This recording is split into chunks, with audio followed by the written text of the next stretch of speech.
Welcome everyone for another episode of the Option Menu Crew podcast. This is episode 8. With you today is your standard host, Ryan. And with me today, I've got Mike. How you doing, Mike? I'm good. Thanks. Great to hear. And Ed's joining us as well. Yeah, I'm here. I'm excited to talk about the news and what I've been playing. Yeah, so what we're doing today is we decided to do kind of a more casual episode because a lot of stuff has happened and we didn't really come up with any specific topics. So we just figured we'd go back to the way we started it all, not counting the Smash Brothers episode, but what we've been playing, and then talk about some of the big news that's happened in the last couple weeks, and just kind of go over our basic thoughts on which news matters the most to us. So, how you guys been doing today? How's your weekend so far? Pretty good. I got to play some 3D All Stars, so that was fun. Now you pre-ordered it, right? You got the physical edition? Yeah, I got from Best Buy. I pre-ordered it, and yeah, I just walked in, and they put me in some line. And nobody was in the line, and they gave me the copy, and I left. Did they? Was there any other special like pre-order bonuses or things like that? Usually, there's sometimes things like that.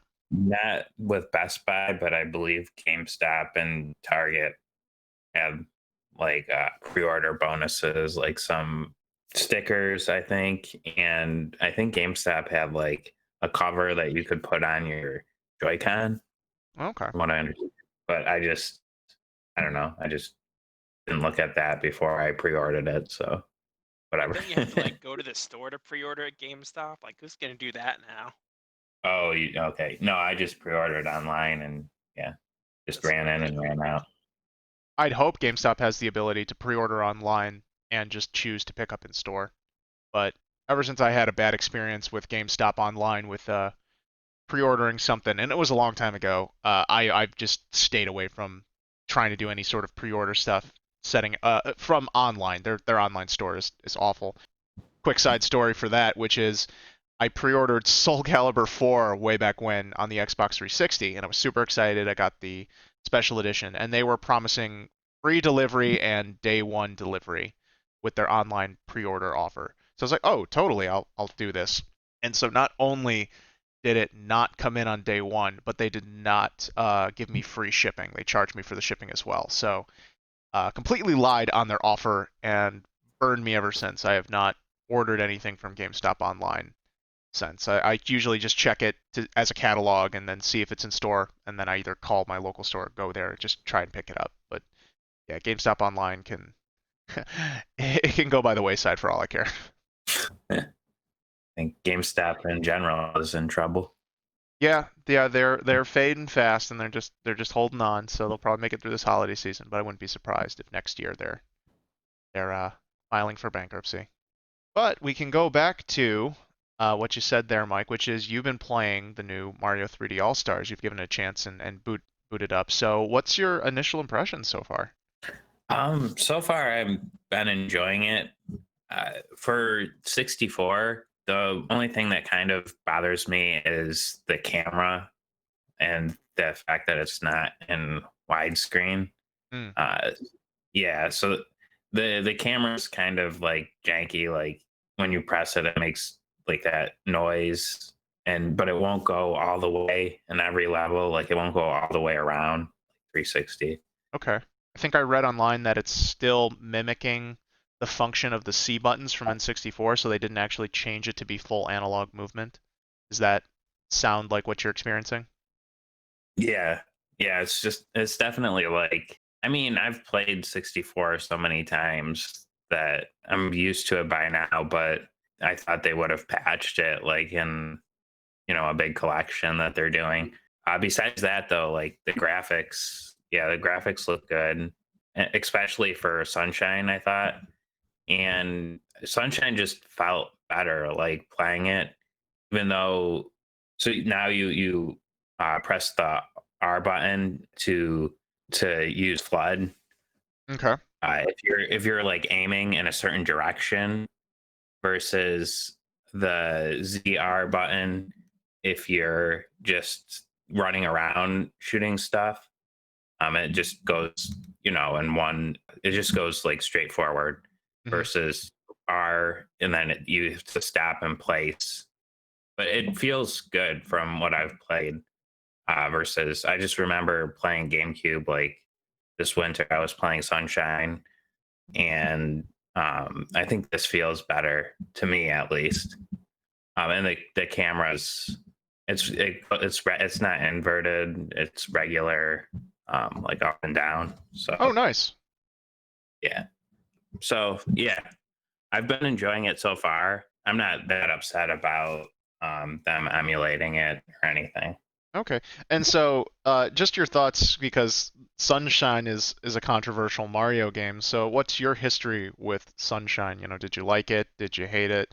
Are you revisiting it just for fun or for laughs? Or, did you have an opinion on Sunshine?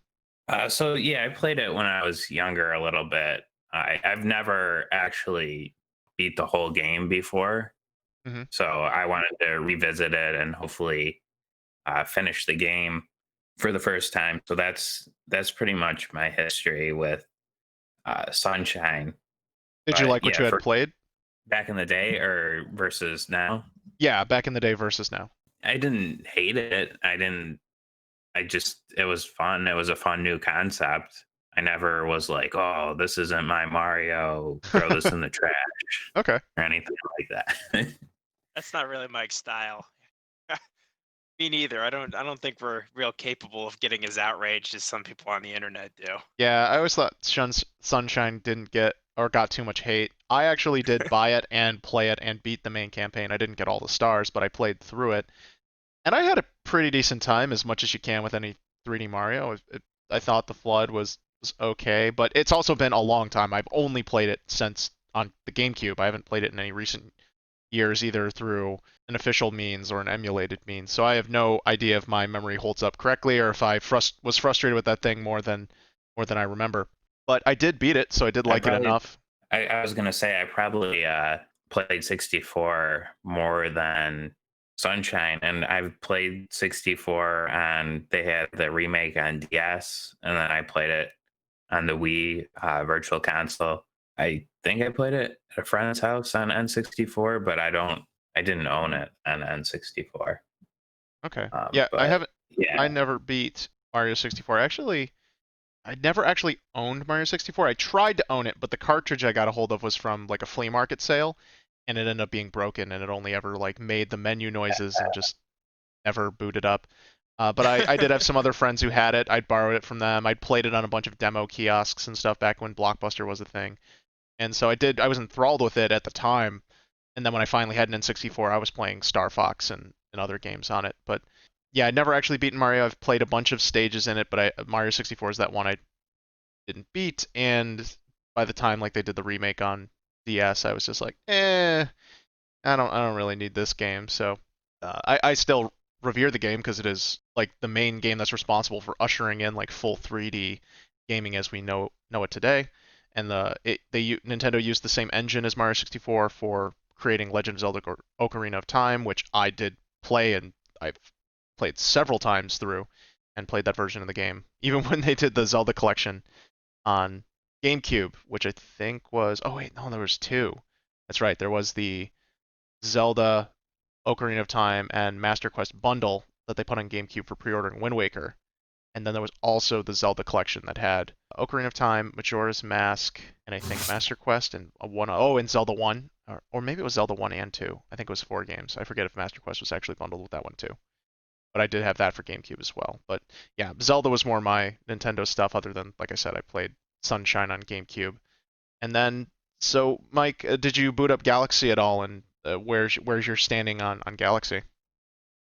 no, I didn't boot up Galaxy at all. I actually got Galaxy on Wii like after you know how they re-released them as like $20 greatest hit. I picked it up like after, and I played only a little bit of it on the Wii, and so I haven't. I will boot it up, but I haven't had a chance to try it yet. The only thing with the bundle, I wish they would have remastered 64 and just kept the others, 'cause then they would all look and feel more modern, maybe. Yeah. But I think Yeah, 64 probably needed a lot of work to feel like Galaxy. well, I mean, I don't know. They didn't have to make it. You want a remake is what you mean. You're not maybe I don't even know if a remaster would we even get it feeling modern. It might look better, but yeah, I think a lot of people were hoping for a remake of Mario 64. If I'm correct from a video I saw recently going over like Mario Facts, I think it was a Did You Know Gaming video. I saw in Odyssey there is a Mario 64 style stage. I don't know if it's like the full castle or something, but I don't know if either of you two have played Odyssey, and if you can confirm that Yeah. actually exists. Yeah, you can go. They have the whole castle and everything. Obviously, you can't go into the paintings, but Hmm. they have. Yeah, and it looks incredible. But So that's like yeah, after. Yeah. I bet that made a lot of people think, oh, Nintendo's got to be experimenting, which I would have had the same conclusion as well. So either Nintendo's planning on doing that later, or it was just meant to be an homage at the time, and Nintendo's just preserving Mario 64. Because even as it is, it's still that game is a time capsule of itself. And even though they did remake it on 3DS, oh, no, not 3DS, just regular DS. I'd imagine they'd take that version, the DS version, and update it. At the same time, there's that version online that's I believe hard to come by, but there you can probably find it if you really want to. It's a standalone executable, and it's just Mario 64 with like all PC settings, and you can run it in widescreen at 4K and 60 frames per second. And someone modded back in the ability to play as Luigi and also a split screen co-op with Mario and Luigi running around in the same stages. And then they also proved that they were able to mod that in. I don't know how they did this, but mod it into original to run on original N64 hardware. So the feature would have been totally doable. I think the interviews just said like Nintendo just ran out of time to polish the game the way they wanted to, and that's why they had to cut that feature. But that would be amazing if when they finally do remake it, I guess, on a console, to add all the DS features with Mario, Luigi, Wario, and Yoshi, and then add in like split screen co-op or hopefully online co-op. But it is Nintendo, so we can't count on that. But that would be, I think that'd be cool for a lot of people, not necessarily me. But is that something you want, Mike? Yeah, I would be interested in that, and I think maybe that's one of the reasons that it's a limited run. Like maybe they are going to remaster it, or maybe they're just going to release them all in the eShop as like you can buy each one individually for like $20 or something. Because yeah, Galaxy 2 is notably missing, which was interesting. But yeah, I'd be interested in a remake or remaster. Yeah, Had you had a chance to play Galaxy 2 before? I feel like I own it, but I don't. I never played it. Okay, so with that in mind, I guess Galaxy in this collection will basically be a new, fresh experience for you. Yeah, That's pretty cool. for sure. And then, did you have any thoughts on the Mario collection?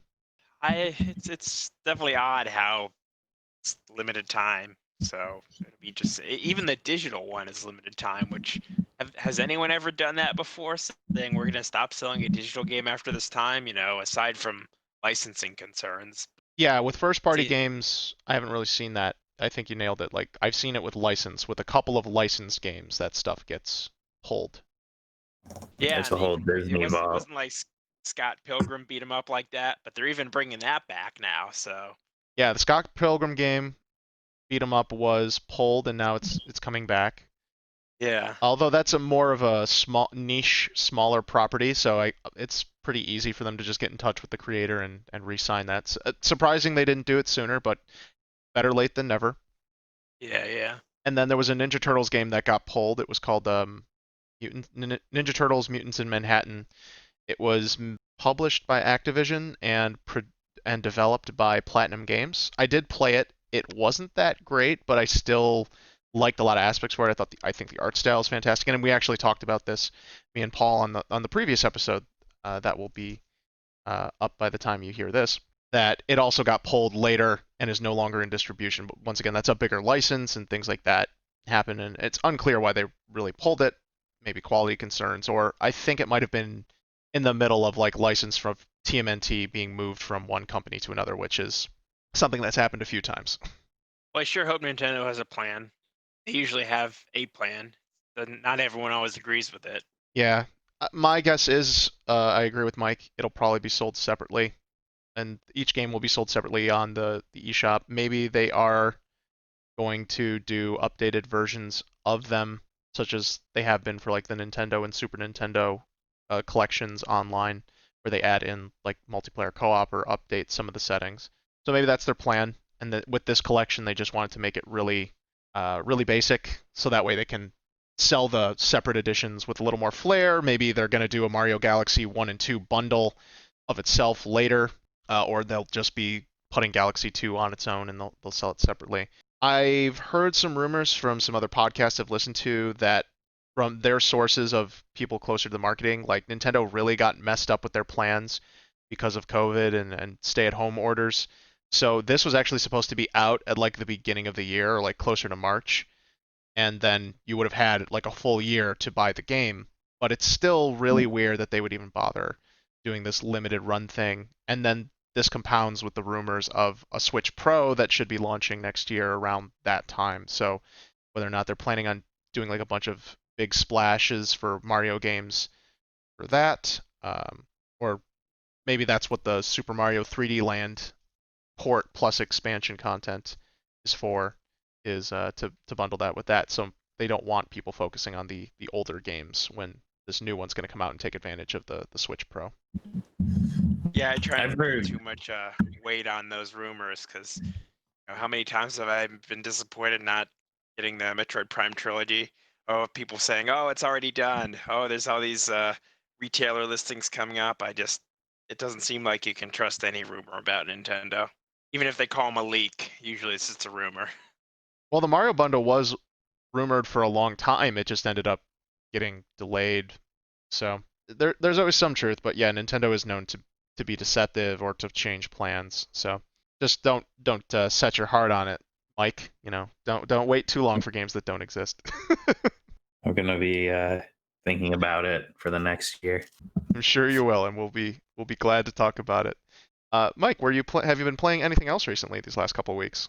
Yeah, so I had a little vacation, so I got to play some more games than I normally get to play.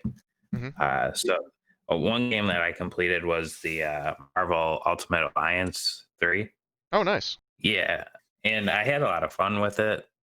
There was a lot of like repetitiveness to it, but the story was still fun and it was different than like it still kind of followed the same footsteps, but it was different than the movies because you had the X-Men and you had like a little bit of a different twist to it than the movies. I thought I'm not gonna spoil anything, but the team that I ended up going with towards the end of the game was different. I had Storm, Hmm. Ghost Rider, Black Panther, and someone named Elsa Bloodstone, but I don't really know who she is.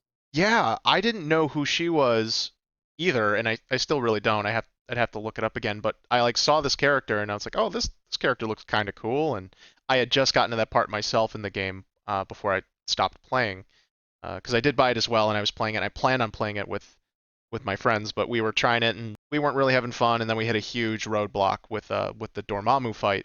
Oh, that's annoying, that fight. Yeah, so we even though we did drop down the difficulty and try it again, and I did try to do a little grinding, but grinding in that game gets slow at some point. Even with how fun the combat is, there's some other frustrating stuff like enemies that don't stun when you hit them and they just power through and then knock off half your health. But I was impressed by the characters, and I was definitely looking forward to doing more couch co-op play, but yeah, it just wasn't much of a hit. Have you purchased any of the DLC for it? Because that was also cool. Like they added in the Fantastic Four and a bunch of more X-Men. They added in Marvel Knights, so they had like Blade and a few other characters there. I was thinking about it, but I haven't purchased it yet because, well, I actually started playing for my birthday. I got the Avengers game. Hmm. So I started playing that recently. So I haven't purchased the DLC. I'm not sure if I will. I mean, Hmm. it's interesting to me because Fantastic Four, I think that would be sweet to play as the characters from there.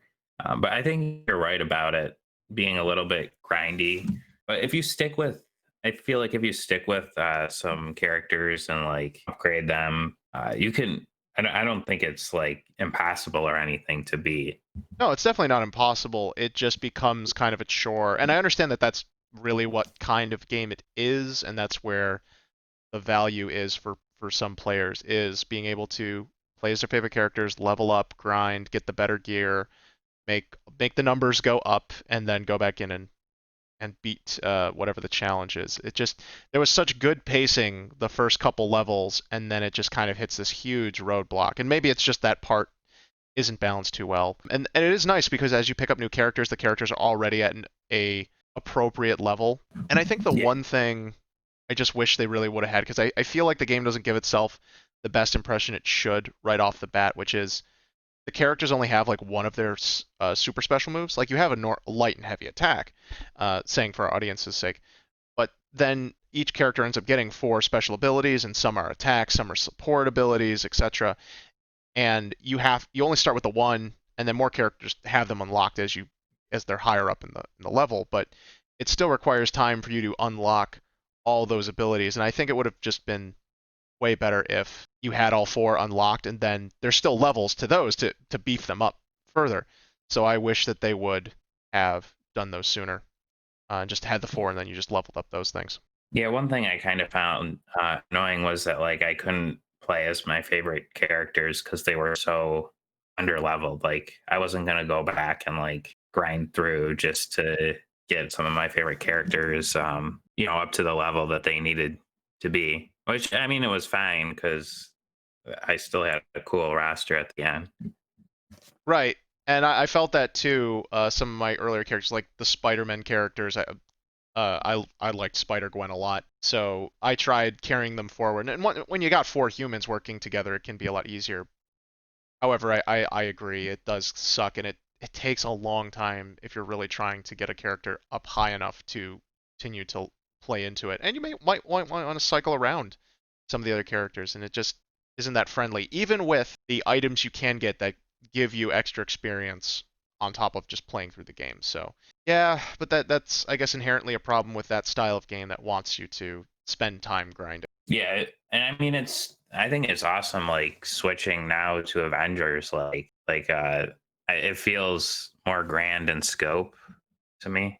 Hmm. I don't know if you felt the same way, but I think I played it. I've only played it one night, so I don't have like a ton to say about it, but like I played for like 3 hours straight or whatever, and it was exciting.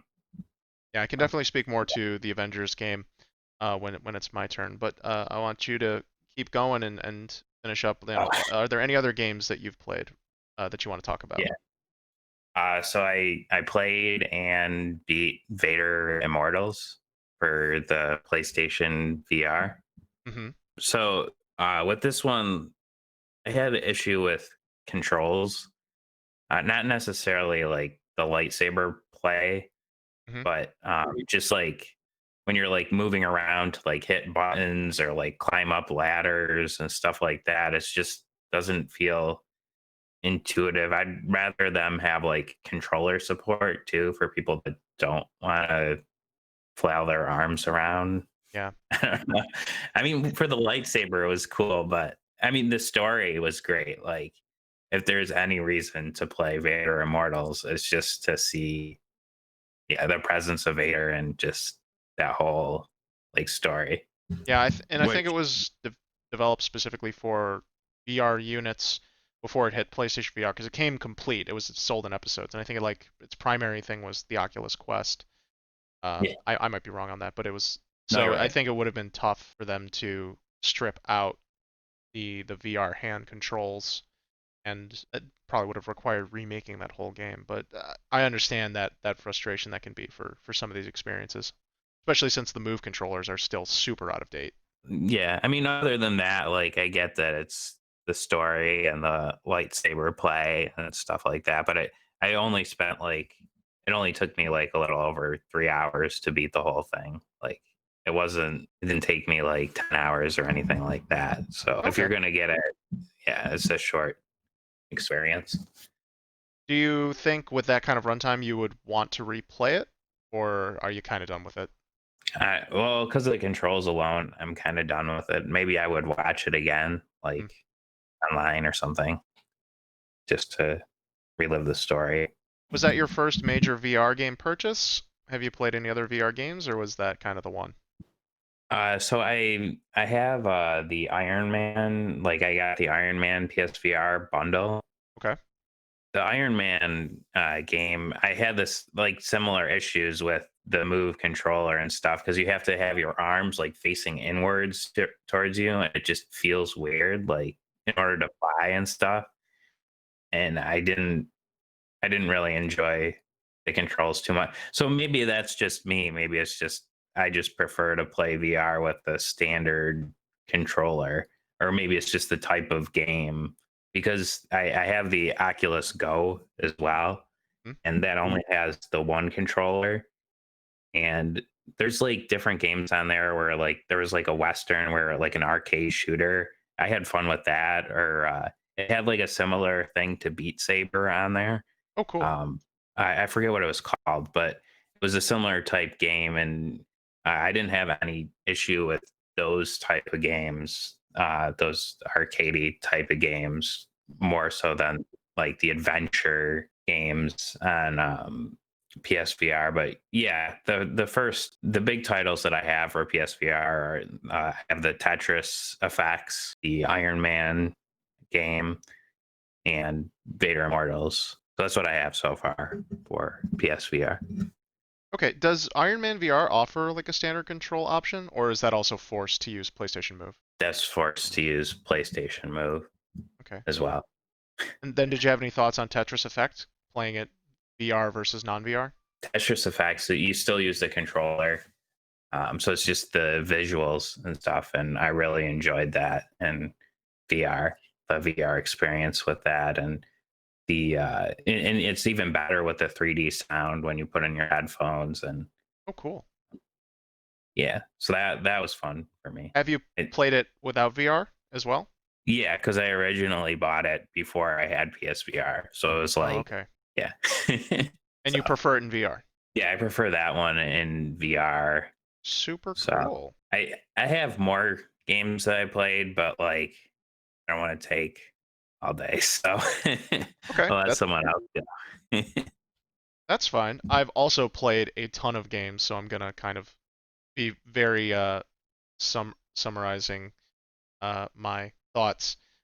Starting with Avengers, since we just talked about that. And yeah, I feel like having played Ultimate Alliance 3 and now playing Avengers, they're similar in a lot of ways. The Avengers version, or Avengers game, is like a much bigger budget version of Ultimate Alliance.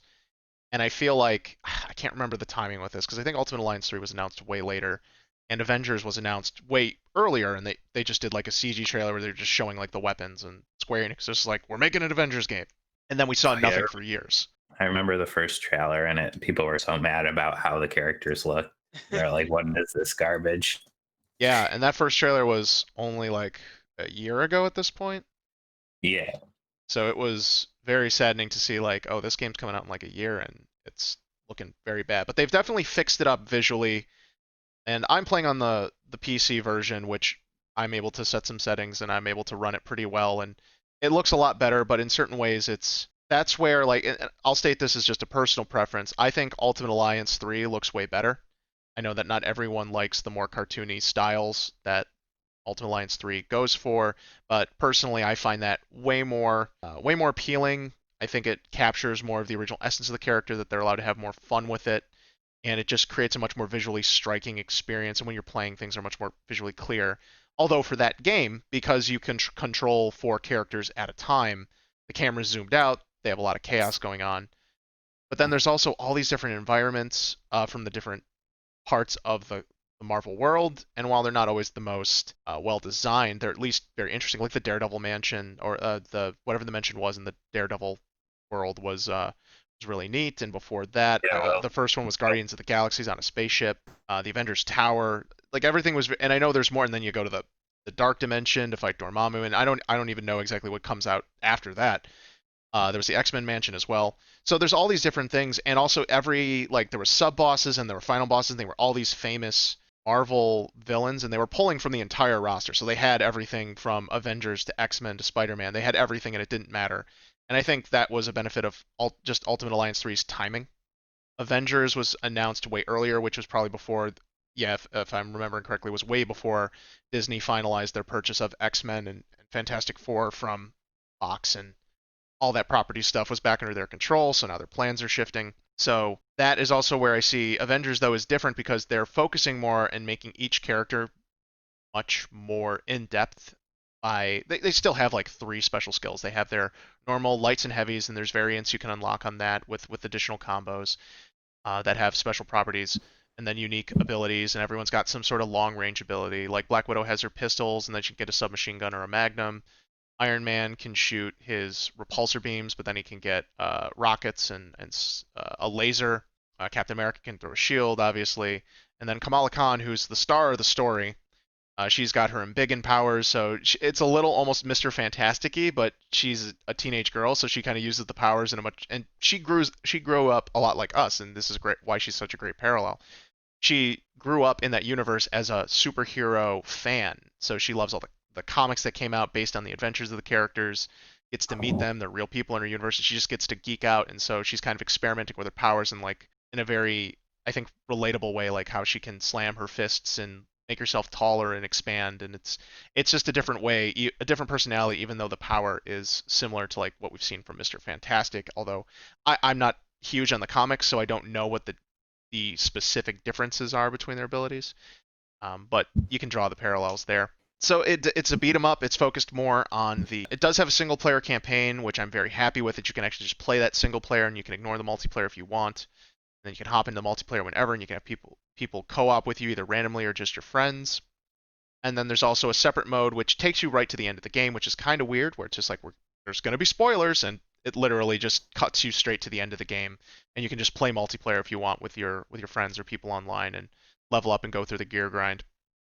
And there is a lot of similarities between the stats and gear that you get from Ultimate Alliance 3 and Avengers, with just enough difference that it will feel different if you play the two. And obviously the roster is a lot smaller, but they're planning on expanding it. It is going to be a game as a service, but they said all the heroes are going to be for free, and they're putting in these challenge cards that you accomplish in-game missions for in order to get points that go towards the card that then unlock stuff. But for the 6 primary heroes in the game, those are free, and then for any of the DLC characters, you get access to play as the new hero for free, and then you have to buy the challenge cards if you want the extra cosmetic stuff, and that's kind of how it works for a number of the cosmetic items in the game. I'm more than halfway through the story. I've found out from talking to a friend who beat it ahead of me. I did spoil myself on the ending, so I kind of knew just because it's an Avengers story. I wasn't too worried about what would be happening. But I played far enough to unlock all the heroes because you do have to unlock them in the story. And then I kind of stopped there because I thought I was going to play more co-op with my friends, but we kind of all decided to just kind of do whatever and just start playing. And it is fun. It's fun to hop online, go into the matches. And we were playing a little bit last night, and it was we had a funny thing where on my side I got a message that says I was losing internet connection, which totally wasn't true because I was on Discord with them, and I never lost connection with them on Discord. So I guess the Square Enix server just dropped me or whatever. But Hmm. instead of like forcing all of us back to the menu, it just continued the game and the mission as if they were never there. It just turned all my characters into AI companions, and on my friend's side, it turned my character into an AI companion, and they just continued on, and we both got to complete the mission and finish and get our rewards, and then just exit back to the menu, and then we just rejoined up once that was over. So they're handling some of well, and there was just recently a huge patch that went out, went live on PC yesterday. And it's going on live on consoles today. That fixed a whole bunch of bugs. It's still a very buggy game overall, but and there's a lot of quality of life features that they just need to tweak. But it seems like they are working on it, and it's going to be there for a long time. They're definitely going to do expansions, and I'm already kind of aware of where the story is probably going to go. They dropped some really big hints in the game on what like they're going to do for future expansions. How quickly we're going to get those is not clear, but I look forward to that, and it'll just be fun to hop in every once in a while and play with friends there. So yeah, Yeah, that's Marvel's Avengers. Yeah, I'm strictly playing it like playing the campaign because I don't have PlayStation Plus or Okay. Xbox Live right now. So I don't know. Will those expansions be? Will you be able to get them if you don't play the online, or is that only if you have online?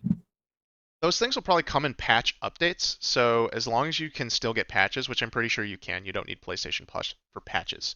You just need No. PlayStation Plus in order to get, some of the bonuses or be able to play online multiplayer. So if you wanted to play with someone online or matchmake online randomly, that's what you need PlayStation Plus for. But you should be able to play solo and get all the new heroes without Okay. investing. Does it Yeah, have and I found crossplay with PC and Xbox? I mean, I know Mike, you're on PlayStation, right? And yeah. you're on PC, so Yeah. could you guys play together if you wanted to, or is it Sony really prohibiting that because they haven't been all that friendly towards cross-platform play in the past? It is on Xbox as well, but there is no cross-play between any of the platforms at this time, Okay. which is probably on purpose. They're also doing like the weird thing, and I get it, and other places have speculated that like down the line they'll let everyone be able to pick the same hero because right now you're forced to have a unique hero on the team in the squad of four. So you can't have multiple Hulks and you can't have multiple Thors. Everyone has to be one of the six. They can't There's stack only it six multiple. heroes right now. Right now it released with six. Wow, that's not very many. If the data mine is clear, there's at least 15 characters planned. They've got two more coming already. Well, not so there's two universal characters coming, which is Hawkeye and Kate Bishop, which is essentially another Archer style character from Marvel. And so they're coming in the next couple months. But then the data mine showed that there's supposed to be a whole bunch of other characters coming, and there's rumors that some of these characters are going to be more unique than others. So they're thinking maybe some of these will be like some really simple palette swaps, almost like clones in Smash Brothers, where they'll just have aspects of them tweaked and have different costumes and looks, but they'll ultimately play the same as some of these archetypes that have been set up. I heard Um, Spider-Man was going to be exclusive to the Sony version too, so that was part of the reason why I picked it up on PlayStation. yes, and I was just about to get to that also. Is Sony's got the exclusive deal for Spider-Man. Most likely they paid off Crystal Dynamics and Square Enix to be like, hey, we will actually pay you for putting in Spider-Man, and but in on condition is it's got to be free. I don't know if they were planning on putting in Spider-Man because Sony, despite what people think, Sony only has the movie rights. They don't have game rights, and this goes back to what we're talking about Ultimate Marvel Alliance 3. Spider-Man and the Spider People, because you had Miles Morales, you had Venom, and you had Gwen Stacy on top of Peter Parker Spider-Man, were all in Marvel Ultimate Alliance, which was a Nintendo exclusive game. Which currently it's still a Nintendo Switch exclusive game. It still could be ported other places, but not holding my breath on that one. The Avengers game. So it's hard to say whether or not Crystal Dynamics was going to even put Spider-Man in to begin with. There is a whole bunch of other characters, and I think when that game started, it was the MCU like pre-Spider-Man even on top of pre-X-Men. So I don't think that was ever in the cards, and I think now that all this stuff is kind of opened up and Sony has made deals with Disney and got Spider-Man into the MCU, and now they're moving forward with their own Venom movie series. I think Sony probably approached Crystal Dynamics and said, "We'll give you a whole bunch of money and you can make Spider-Man, but you got to put him on our system." And of course, a company being a company, they were just like, "Sure, we'll take the money." Which it's a sucky deal for other people, but it's a marketing thing, and the best thing you can do is try to avoid it. But he is going to be free for PlayStation people, so hopefully he'll get released as paid DLC at the very least for other platforms, maybe. But or he'll come out like a timed exclusive and it'll be available a year later on other platforms, so people don't have to get ripped off too much. But it's still kind of crappy, and hopefully it works out for the best in the long run. What else have you been playing? So I've Said you've been been playing a lot of games. yeah, I've been super productive when it comes to games. So I beat The Last of Us Part 2, and I'll keep that very brief because I don't know if you guys even played the first one? No, I haven't. No, no. Okay. So this is a direct sequel, and I don't want to get into too much spoilers here on top of that, that it's super controversial how that game with the story and how the story went. I personally enjoyed it a lot. It was very upsetting, but it was a very engaging game. I was enthralled with the story. Do I think it's perfect? No. but my complaints aren't really in what happened necessarily. Like there's so many different ways you could think about how it's going, but I'm personally just wrestling with, oh, I could like it could have gone this way or that way, and do I think this or that would have been more interesting than the way they took it? But ultimately, the story is the story they told, and I was very fascinated by what they did. And the more I delve into like this the symbolism and compositions and the character development that they portrayed there and the themes that were throughout, the more I'm impressed with the multiple layers of design that went into it to portray the story that they were telling. So I really like that. And then being less spoilery, talking about gameplay, they fixed some aspects of the gameplay that I had issues with before, like giving Ellie an infinite knife that she could use, and eventually giving you a much more powerful arsenal. But it's later on in the game, mechanics change a little bit, and I was really surprised. There's certain cognitive dissonance that it's just like these characters have been living for years in a post-apocalyptic world. Why do they not have like these certain basic supplies? Why do they not act in these certain specific ways? That would just make sense based on based on the resources that are around them. But once again, it is you're balancing realism with a video game and having to make sure the game is at least entertaining to play in some respects and not like super frustrating. In certain ways, it does feel like the game was padded out, but that's another part where it's like, is this really padded out, or is it if you were on this journey, it has to be this difficult, and at what point do you draw the line? So there's a lot of fun discussion that can be had in game design versus fun But for was it for fun? that. Was it fun though? Because I remember seeing online people were always Hmm. posting videos of themselves doing cool stuff in the game, and it looked like it was a fun game to play. People seemed to be enjoying it, other than the loud detractors who were just mad about it for reason. But Yeah. I saw a lot of stuff that made it look really interesting. So I don't like to use the word fun when I'm talking about it because in context, what you're doing really isn't that fun. You are like killing other survivors, a lot of people who are just trying to get through. Even though it's very kill or be killed, it's not pretty. It's not meant to be clear cut. It's a very gray world and everyone's just kind of making their way. And yeah, some people are more ruthless than others, but that's kind of how it got to be.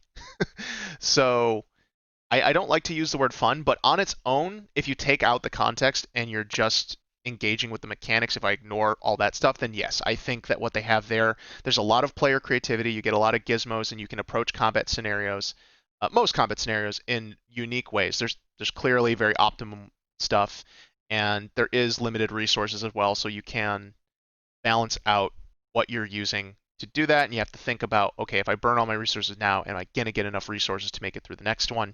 And the game is pretty good on giving you enough resources as you go and just asking you to be creative as you get into each one.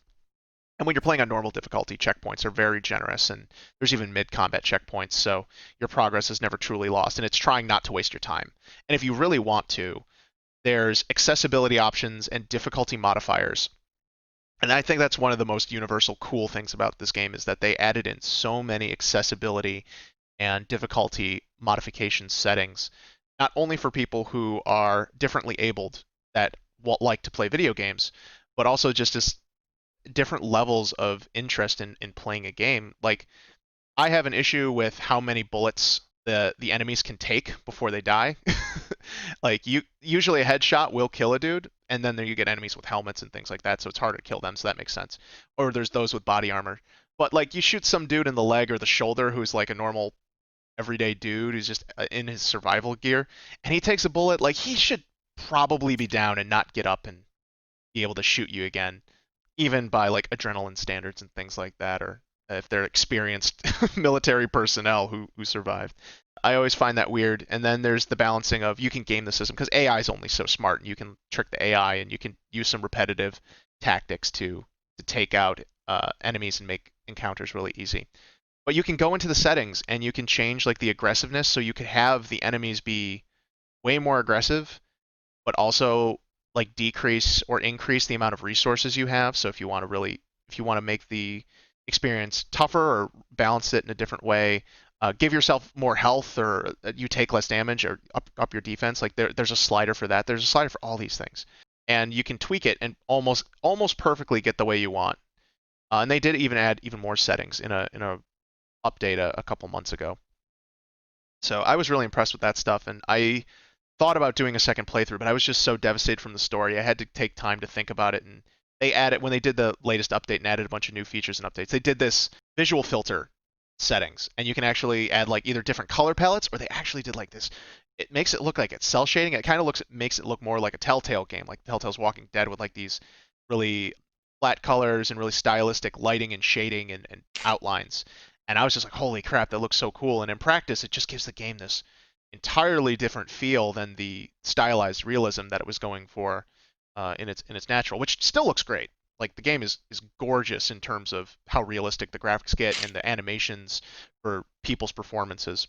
But getting back to your question about is it fun, I'd say on a fundamental mechanics level, yes, it's very engaging, and I would say inherently it's fun.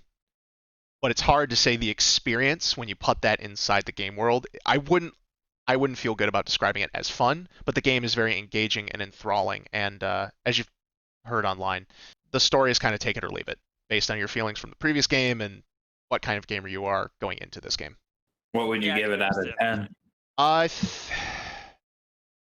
I struggle. I think I have to settle on a 9 out of 10 because there is just a few like pure gameplay squabbles that I think are it from being an ideal gaming experience. Um, Not even thinking about the story because that's one of those things where it's personal preference. You're gonna have to take it or leave it. I really don't think there's anything wrong with the storytelling overall, but there's just a few mechanical issues that I think if they could really smooth it out, it would make it a 10. But I think yeah, I have to go with 9 out of 10. But it's super close. I really do want to give it a 10, but it's just missing a few things. Cool, cool.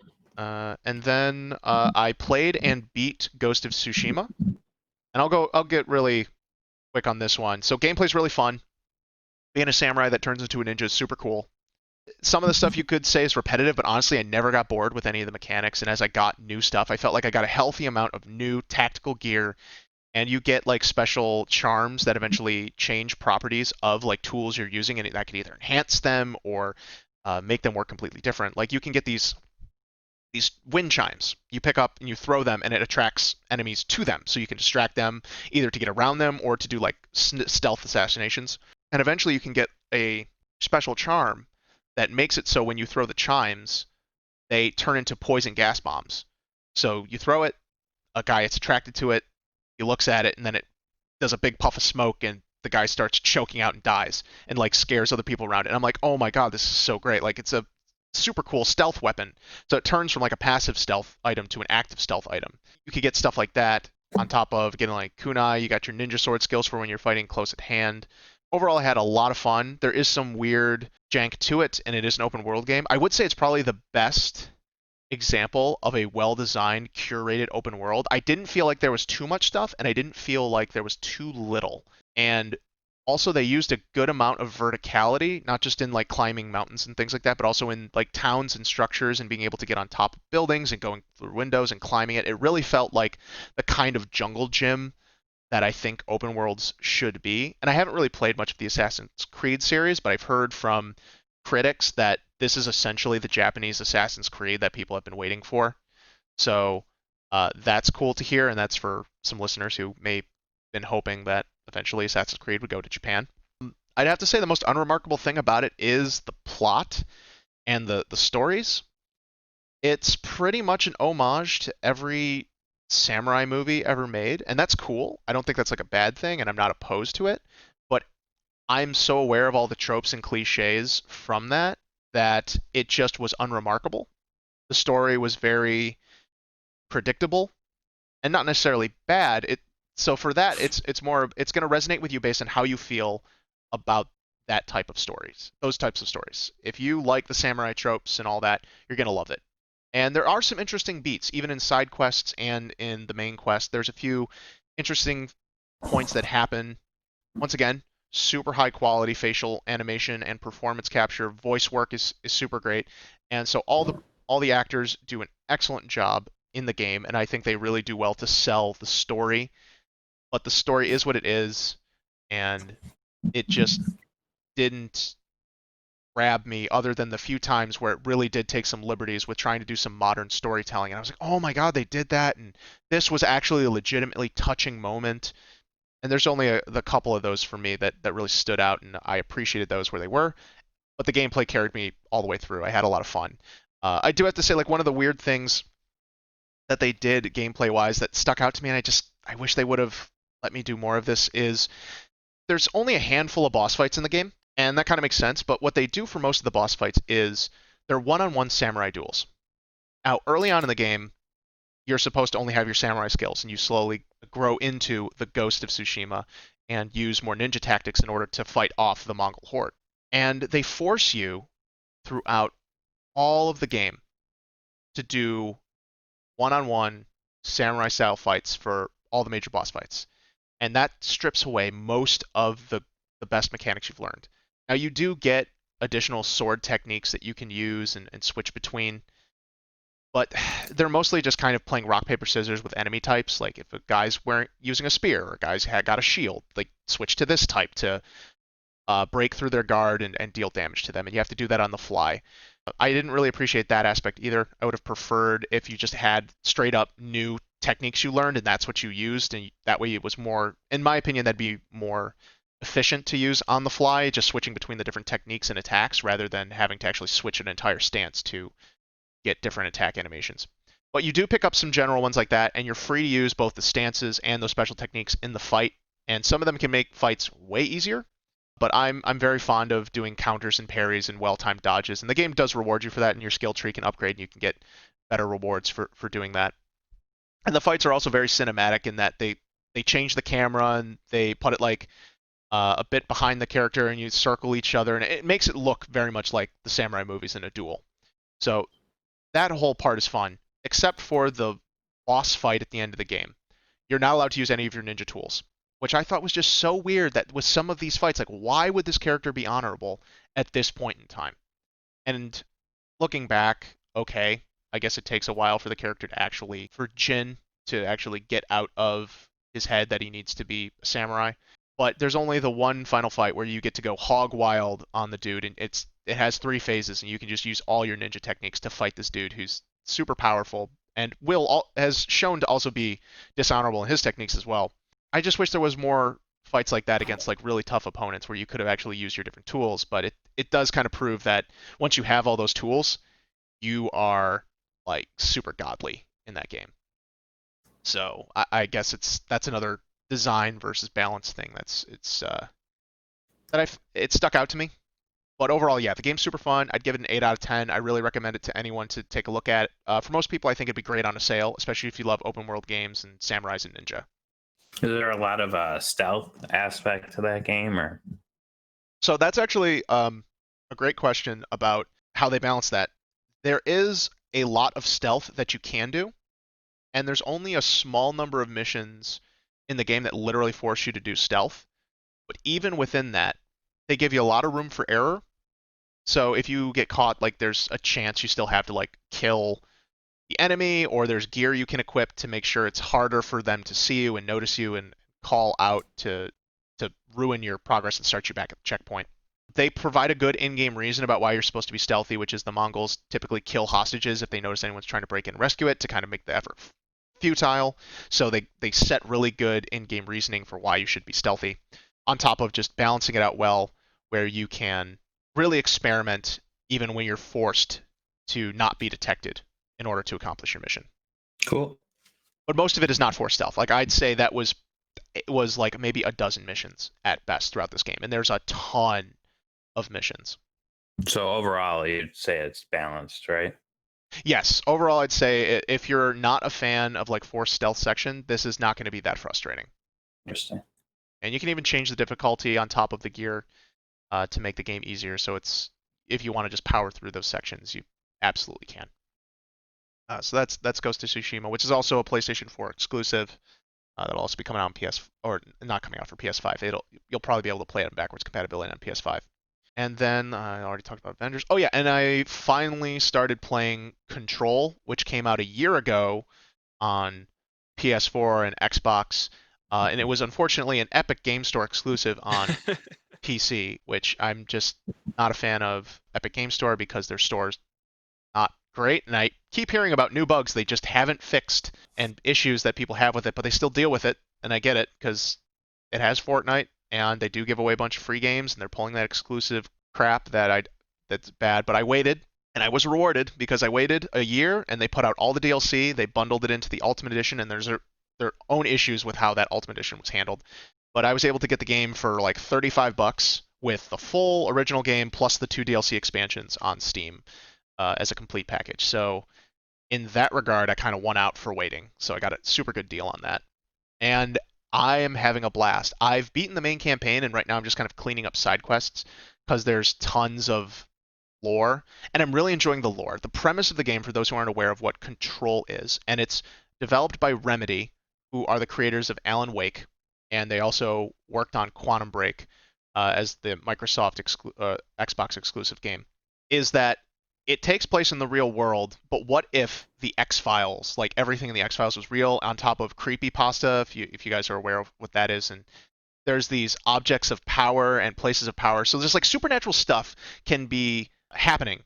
And sometimes it's just weird supernatural forces are connected to a place or a thing for reasons that are unclear, and how they work is unclear and whatnot. And it's super cool. And there's a secret government organization, kind of Men in Blackish, but way less like official seeming. It's way more like a business job. Like it's just the FBI, but instead of investigating criminals, they're like, someone's talking about this book that eats people.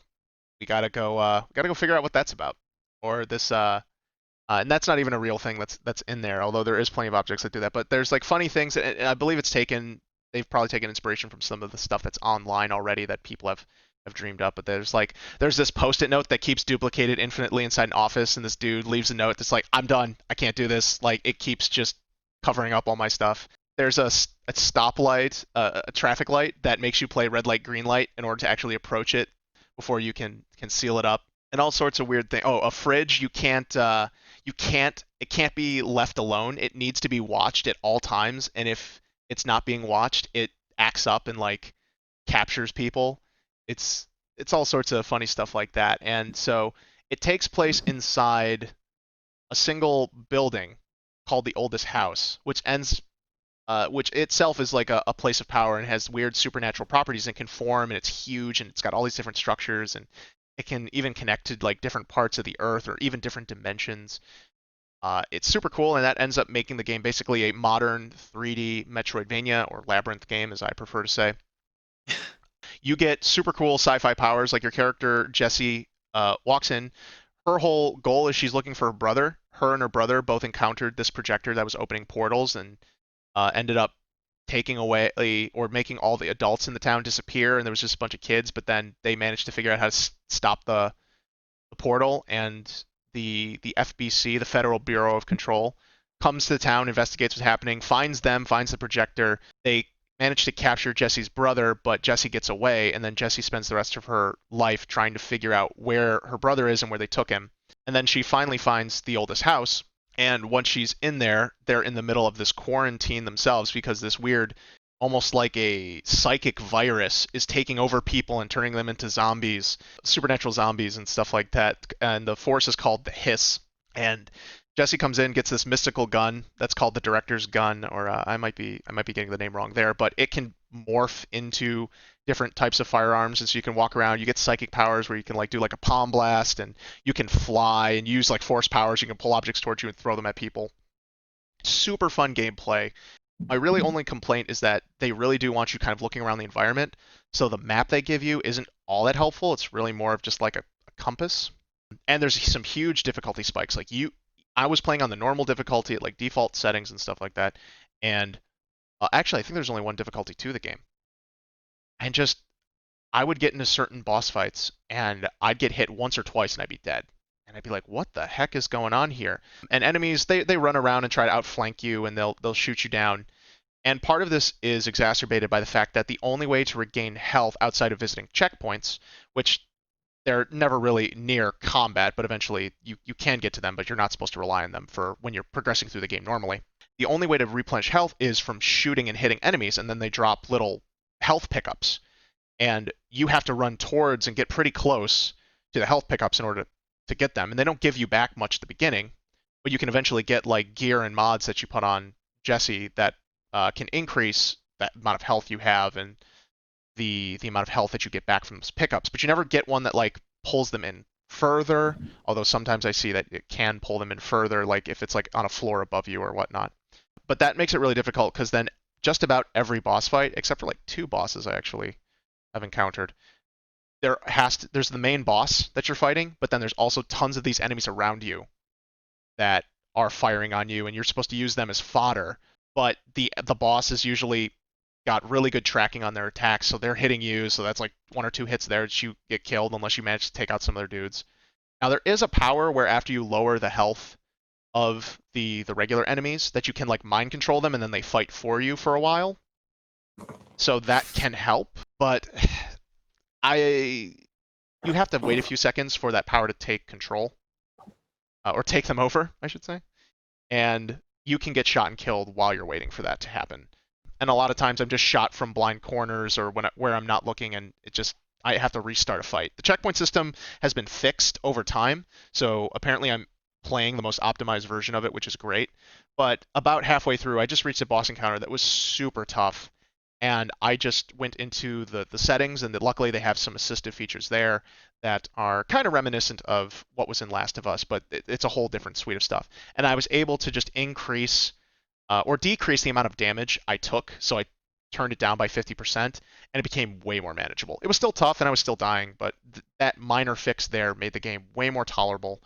I love the world, I love the powers, and so I'm just kind of cleaning up a last few missions, and I think I still have one expansion mission to finish. That's well, it's positioned like an epilogue to the game, but I'm not sure. I haven't played through it if I could just do it at any point in time. But there is a connection to Alan Wake for people who care about it, and it really does kind of set up that they're going to do either a sequel to Alan Wake or Control and Alan Wake. Like they take place in the same universe, 100%, and they're going to be connected in whatever Remedy does going forward. So yeah, I would give that game also an 8 out of 10. Super impressive looking as well, although environments can get a little drab because it's meant to look like this big blocky office building. And even that has a certain charm to it because then you find the areas that are like supernatural and they're like twisted and spiraled and you're like, holy crap. But yeah, I totally recommend people taking a look at that. I want to give it a 9. But there's too many problems with it still that hold it back, and there's more they could do with it with all the supernatural sci-fi. I feel like they could have gone an extra level, but it definitely feels like a double A game, like way back in the day. It feels like it didn't have quite the same budget as like Ghost of Tsushima or Last of Us 2, but they were aiming for that, and they made a really fun game.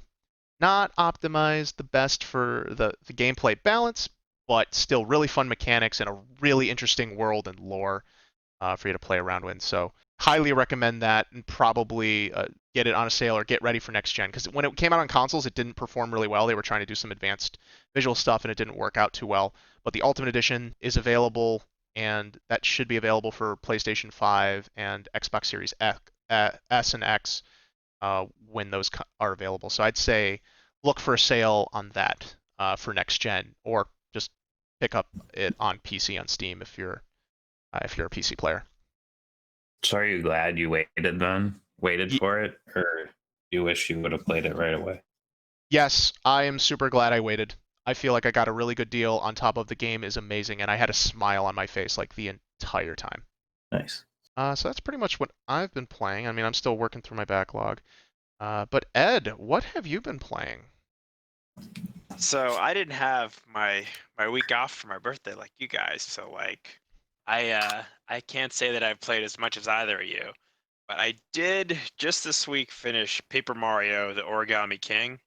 I bought that just about when it came out, and wasn't really planning on getting it. I was kind of on the fence because I heard from the vocal minority that it isn't like the old Paper Mario games. It doesn't Mhm. have experience. It doesn't have leveling. It doesn't have normal turn-based combat. And having finished it, I kind of agree that it probably would have been a better game if they just went with the tried and true. It did some interesting things with the battling, where a normal basic battles where this sliding puzzle where you had to line up enemies and make it so you could hit more than them at once, and you Mhm. get a damage bonus, and that was satisfying when you were able to figure it out. But especially later in the game, the puzzles were really just a little bit too complicated for me to solve right out the gate. But luckily, you get tons of coins. There were points in the game where I had like 50,000 coins, which I think is pretty absurd for a Mario game. But you can use those to make it easier. You can use them to help you solve the puzzles. You can use them to restore health. So it was tolerable. And usually, if I got like one of the moves solved, I was able to figure it out. Boss battles were a little different. They were kind of in reverse, where instead of lining up enemies, you were coming from the outside towards the boss in the center. Hmm. Those ones all had like a unique gimmick that it would take some trial and error to figure it out. They give you little hints on the board as you're playing that you can run over, and they're really not very difficult once you know what to do. I mean, I don't think any one boss fight took me more than 5 or 10 minutes after I actually knew the trick to beat them, Hmm. which is good because I wouldn't want them to last too much longer than that. The only one that really was kind of a pain was the last boss fight. There were a lot of multiple phases. I mean, it's a role-playing adventure game type boss fight where, of course, you have to have multiple phases. You have to have multiple twists. Like it was very involved. Some of the phases were less fun than others. But aside from the battling, which really was my least favorite part of the game, which I guess isn't best endorsement of the game if major gameplay gameplay elements of it is not too fun for me. But all the exploration was really fun. The graphics were really good. I I was just really impressed with the art style. The music was good. Every area had a new theme, and there were different battle themes depending on the boss battles. I mean, the music was really fun. The story and writing were pretty amusing. I liked you have a companion like you do in a lot of Nintendo games. Her name's Olivia. She's sister of the Origami King who is trying to win the world. She's pretty endearing and cute sometimes, so it's it's enjoyable. But, And but and I really liked that a lot of the areas they were almost like dungeons. Like you had to go through them and solve puzzles in different rooms and backtrack a little bit. Like they did a good job with each of the new areas of mixing it up and keeping it fresh. I'm very conflicted. Like I like some aspects of it, and others I don't know if I didn't like them, but I tolerated them as part of the game. What you saying, Mike? oh, I was gonna say, wasn't the bosses, weren't they like based on like real life objects? Oh I just yeah, remember. they were. Some of them weren't, but the main like however many bosses were based on like office supplies. The Yeah. first one I don't want to spoil them all, but the one that they've showed in the early trailers was a box of colored pencils. So Yeah, I remember seeing those in the trailers, and I thought that was just wild. Very un Mario-esque, but for Paper Mario, I think it's a cute little design choice. yeah, I mean, people have different opinions on that. I think there was a lot of negativity thinking like, oh, they're just doing office supplies as boss fights, but they did some clever things and the fights were different enough to make them interesting. But Yeah, really, Was it it it makes me sad that they had to change it up and really change do this unique battling and not have experience points because I feel like if it had all those, it would be like, if they just made it a normal Mario RPG, I'd be giving it 9 out of 10 or maybe probably 9 out of 10 because I love the Mario and Luigi games on the GBA, DS, and 3DS. Like that's probably my favorite Mario franchises. I think the Mario RPG format is really fun. I can't say I've played all the old Paper Mario's. I haven't played Super Mario RPG. I'm sure I would like those just as much. Like just the way they do those battles where they're interactive, you're having to press buttons. Like there's it's it's fun. It yeah. really is a fresh take on role playing game format. But as it is, I feel like I just have to give it a 7 out of 10 just because there's too much negative parts of it where just sometimes I enjoyed it, but a lot of time it just felt like a chore to get through the battling, to get through the stuff that I did enjoy. Okay. I'm still planning on playing it, so it's been interesting to hear as you were going through it, and I've heard other podcast people talk about playing it and whatnot, and a lot of them echo similar sentiments to it. The main reason I didn't play the last two Paper Mario games, Sticker Star and Color Splash, was because their battle mechanics included a element of consumable items for even basic attacks on top of special attacks that could lead to really frustrating fights or using up the wrong item when you needed it for something else and you'd never able to get it back, or you have to backtrack a ton in order to get it. So there was issues like that. And this one, I'm aware has some consumable elements to it, but there's stuff that you can reuse all the time, so you're never completely lost with other mechanics. So that's the main thing where I'm like, okay, I can tolerate, or at least I can tolerate this enough to try it because it's not having these huge pitfalls that will literally just crash the experience for you. But you're saying like, some of the puzzles can be repetitive or could be difficult, and I'm like, you know what, I'm willing to try because from what I've seen in the trailers, it looks interesting enough. It's a different kind of take, and I at least want to give it a shot for myself. And some of the non-battle elements that I've seen, like it's got some goofy, fun elements and some of the story elements that I've heard or that have been alluded to. There's a lot of funny dialogue to come and um, interesting, and it's just a good, lighthearted story. So that's the kind of thing I'm going there for. So hopefully the gameplay doesn't frustrate me too much, but I'm not afraid of looking up a YouTube video or something like that if I really get stuck in and just try to blast through it. That's what I did for some of the boss fights, just because I didn't want to spend 20 to 30 minutes doing trial and error, having to restart a boss Yeah. fight. I just didn't have the patience for it. I will say that at the very end, the final story beat is a really clever joke on like Origami, and I thought it was pretty amusing. So Oh, nice. it's worth it to get to the end. Yeah, it's and I did play Sticker Star on the 3DS. I don't think I finished it. I actually don't remember very much about it. I don't remember hating it like some people really do. So Mhm. yeah, this is really the only Paper Mario game I've played in full. For a person who maybe doesn't have too many expectations of the series, you probably enjoy it more than someone who really has an idea of what they want out of a Paper Mario game. What I don't understand is like Nintendo has like this tried and true like mechanic that works fine. Why don't they do like something unique like this with like a new franchise or something? And then like for Paper Mario, just stick with the main core RPG elements. I Well, mean, they I'm not. technically do not have a tried and true for Paper Mario because only two out of the now five Paper Mario games have had that formula. Or no, Well, there's but been those six are the Paper ones Mario that work games. the best, arguably, right? Well, those ones weren't the top sellers. So like I think Yeah. the ones that people apparently like the most did not sell the most. So I think Nintendo is like, well, maybe those weren't the right formula. So but those were also on the N64 and GameCube. GameCube wasn't a huge seller, so I don't know. Maybe Nintendo knows better than the fans, or maybe they were taking the wrong lessons from the sales. But it doesn't seem like, and Oh, you're saying those ones sold the least. that is my understanding. I think Sticker Star was fairly successful as far as Paper Mario games go.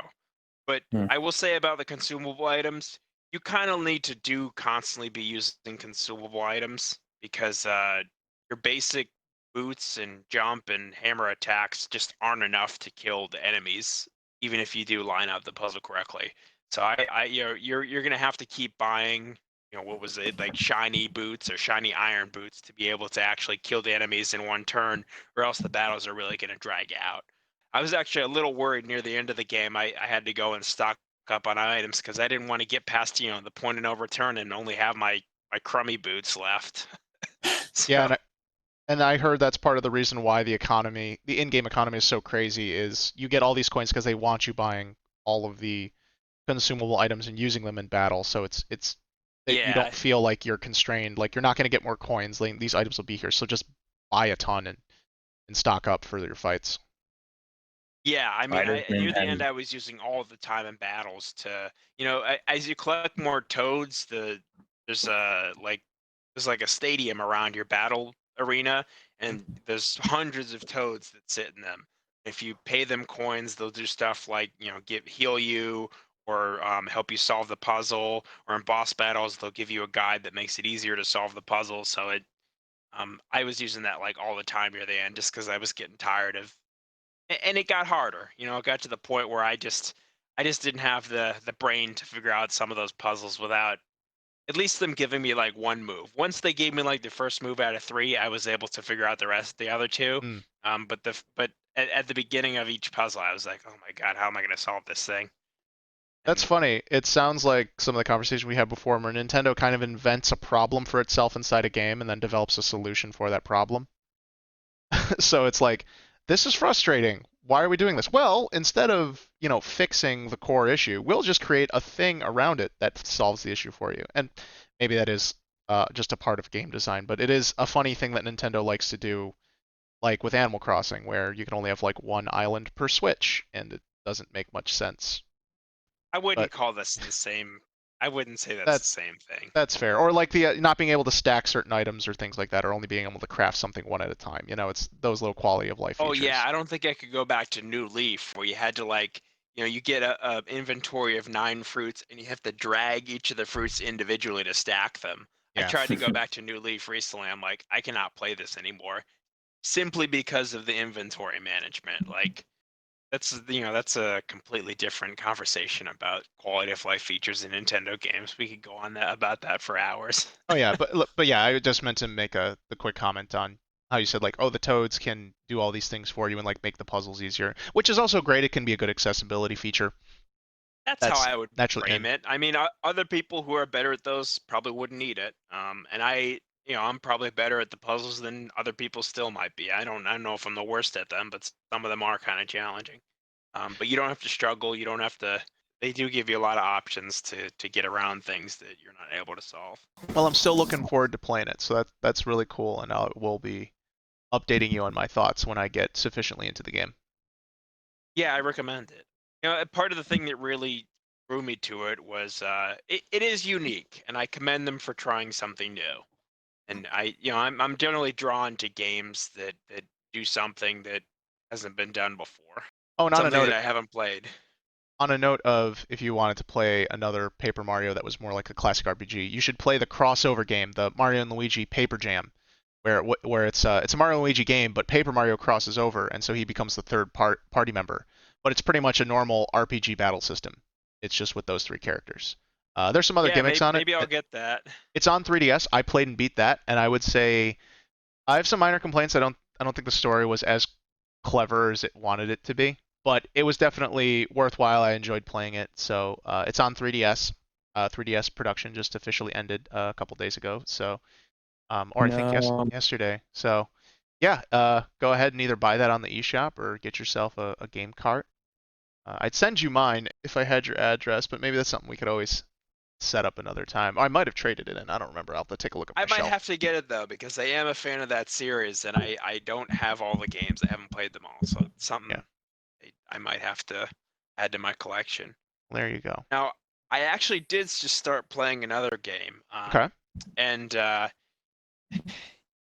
if you know me, you know I'm the kind of person who likes to get a good deal on a game, and I'm sure you felt the same way about Control. hmm Um, I happened to be looking online, and I wasn't planning to get this game, but I saw that there was an in-store deal at Best Buy for it, and it was only $20 off. But for Nintendo games, like $40 is a pretty good price on Switch. So I went and bought it. The game is Tokyo Mirage Session Sharp FE Encore, and hmm yeah, that's one of the Wii U ports that I think it only sold like 300,000 copies in the US. It's a really, I mean, there was niche only game. 300,001 Wii U's, so. Well, it's a really niche game on a really niche system. Not actually sure what drew me to it. Like, I'm not really a big fan of Shin Megami Tensei or Persona. I like Fire Emblem, but it looked like kind of a silly game. It looked like was fun, and the battle system sounded really unique to me. Now, the idea is that you're a group of teens who are like becoming Japanese idols, and you happen to also be at this entertainment company. There's also some secret organization that combats these evil beings called mirages. I'm But with you there's so also far. good there's also good mirages that you can happen to like pair with and control. So Now I'm totally you lost. are I'm you kidding. are yeah, you are a team of like up and coming idols, but you're also mirage masters who are going into these dungeons and finding them and solving these problems. And it's kind of silly. It's been humorous so far. I've enjoyed it. It's lighthearted. Like I like a game that is kind of silly and fun. But the battle system I've been completely enthralled with it almost immediately. I mean, I haven't even gotten into the real intricacies of it, but the general idea is it's turn based. you can use skills that when you exploit the weakness of an enemy and another one of your party members has a corresponding skill, they can jump in and perform a combo. And this is called a session skill. It really is fast paced and it's really fun. And I've liked the battle system. I like that they also incorporate some elements of Fire Emblem, like there's the weapon triangle in there with lances, swords, and axes, and their weaknesses and strengths. There are also some elemental strengths and weaknesses, so that's interesting. I haven't gotten too much about reclassing my characters, but they have some of the familiar Fire Emblem classes. Like I think your main character right now is like a Great Lord or something. One of the other characters is a Pegasus Knight. So I've heard at the last chapter or so of the game, it really starts to really lean more into the Fire Emblem part of the crossover. So I'll be interested to see where it goes. One other thing that I really have found is well done about it is the interface. I mean, there's a lot of information it has to show you with the weaknesses and battle and all the options. But I thought it does a really good job of making it easy to identify which of your attacks are going to exploit weaknesses. Like it's all very laid out well. Where I don't really once you it tells you what the weaknesses are of the enemies are once you discover them, and it's really easy to know which and it tells you if you select this skill and it's going to trigger a session attack, exactly who's going to attack next and what skill they're going to use. And at the top it gives you like a turn order, kind of like, I don't know if you ever played Final Fantasy X. I think they Yeah. called it the conditional time battle system, where along the right side of the screen you would see exactly the order all the characters would act. It does something similar in this, which I just find it a really useful feature to plan ahead. And you can make it so that if you know that if you kill this one enemy, it's going to drop them out of the turn order and it'll skip them. It's makes it very easy to strategize and plan ahead, which I really appreciate. I've only played about 6 or so hours of it. I just finished the first chapter, and I'm really looking forward to playing more. The one thing it really makes me think that because I enjoy this battle system so much, it makes it hurt even more that I don't enjoy the battle system of Paper Mario, because it really underscores the fact that enjoying that core part of gameplay is important to enjoying the whole game. So makes me shed a little bit of a tear that they didn't get Origami King right when I am enjoying this one so much. Yeah. It's definitely not for everyone, this game, but I'm glad I got it, and it it wasn't really planned. I just happened to see a good deal for it and decided, okay, I'll play this game next, and it turned out to be a good choice. Sure. I did try it myself back on the Wii U, as I am a fan of JRPGs. And while I'm not really a fan of turn-based, I figured why not try it, see if maybe it has a unique enough battle system that I'd be into. Because there's certain aspects that can grab me or not, and maybe the story would have grabbed me. I barely made it past the tutorial, and I just wasn't having it. And I don't know exactly what to say it was about it. Maybe it was just not a mood. On top of the turn-based battles, and I think the tutorial's pretty sluggish, if I recall correctly. So it probably just kind of turned me off there.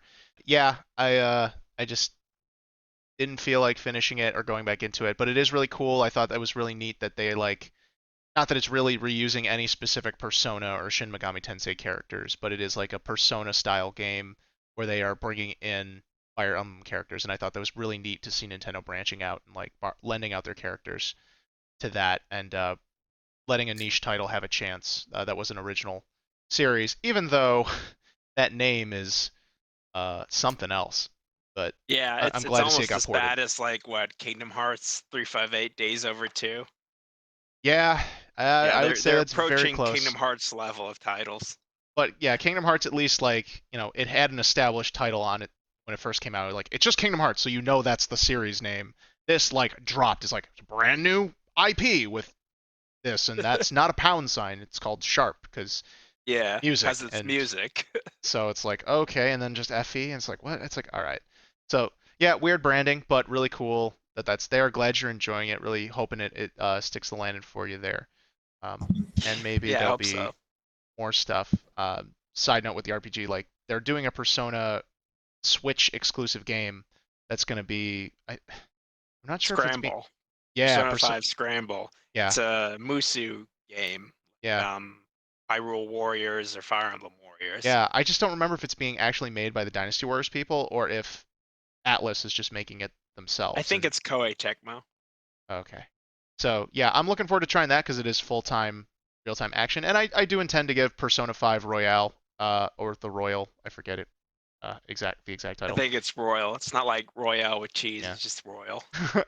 I look forward to giving that a try and seeing if that sticks to me. I've heard a ton of good things. It's been modernized, and the Royal Edition is upgraded with new stuff, so might be some quality of life. And I know there's difficulty levels, so I could play through it on easy and just kind of blast through it and give myself a chance to experience a true Persona game and I might feel be that out. playing that too. I mean, after enjoying this, this is kind of like Persona Light as I Hmm. understand it. So, Yep.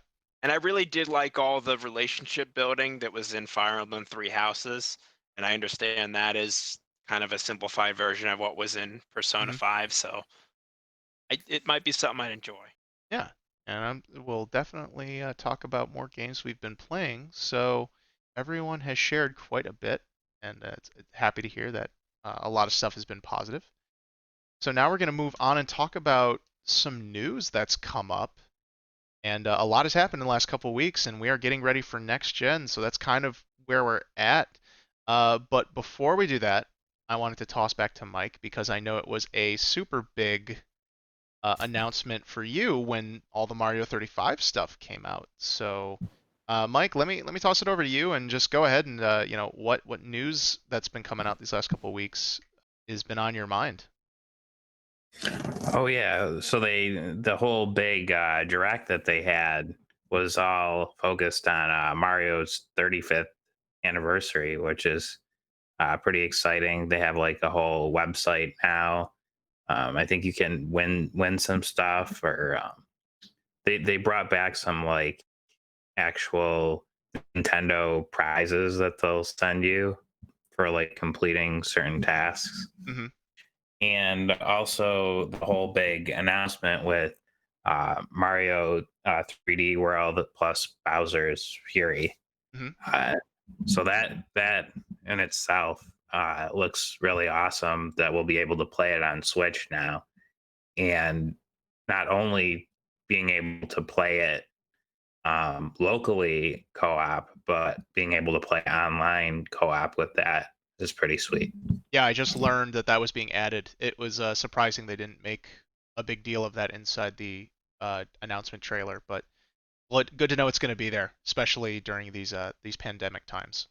Yeah, so that was probably their most exciting announcement, and I assume it was probably planned for this holiday, but had to be pushed back because of the times we're living in.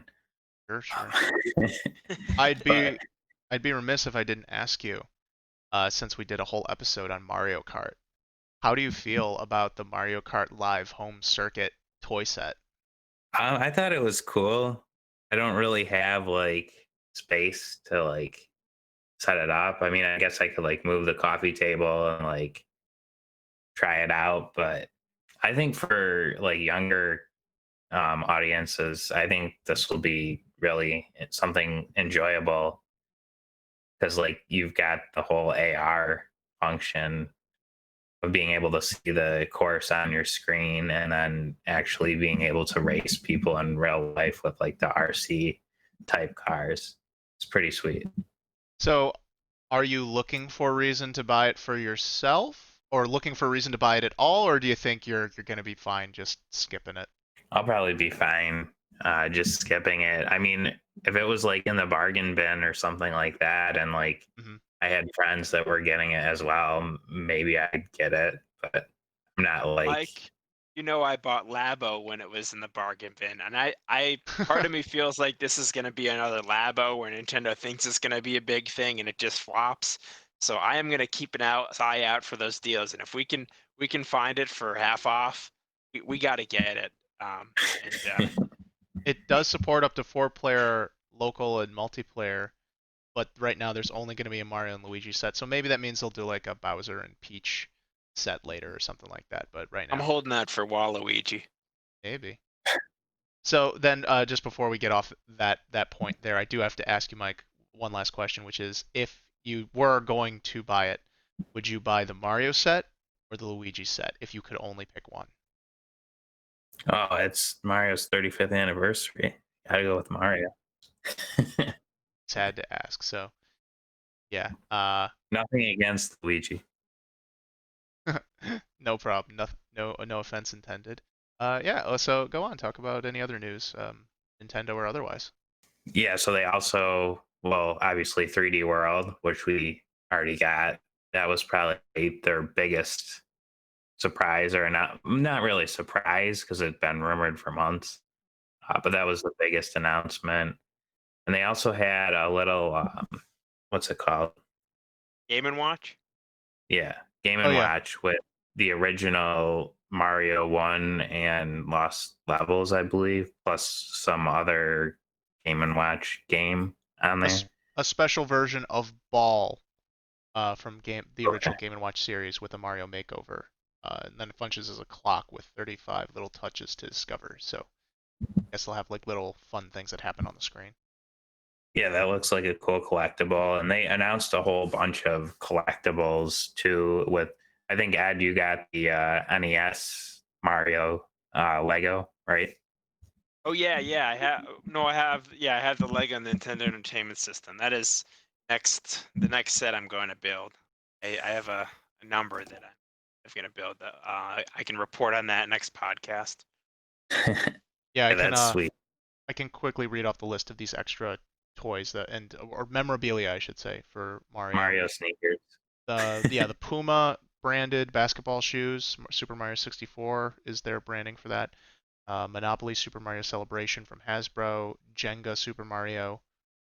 It's a Me Mario action figure from Jakks Pacific. Black Milk Clothing line is doing a Super Mario line available on their website. And then they just plugged again the Lego Nintendo Entertainment System set that's already available.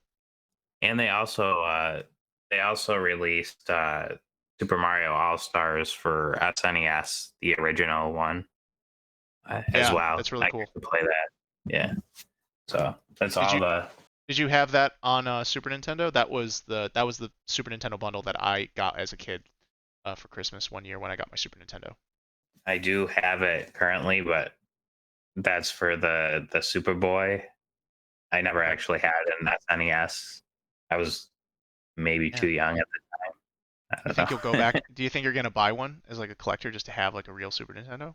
Or you have Probably your not, because you can access most of the games on the virtual console, or not virtual console, but on the Switch online. And I have the SNES Classic as well. So I think there's plenty of ways to play SNES games without getting an SNES. Okay.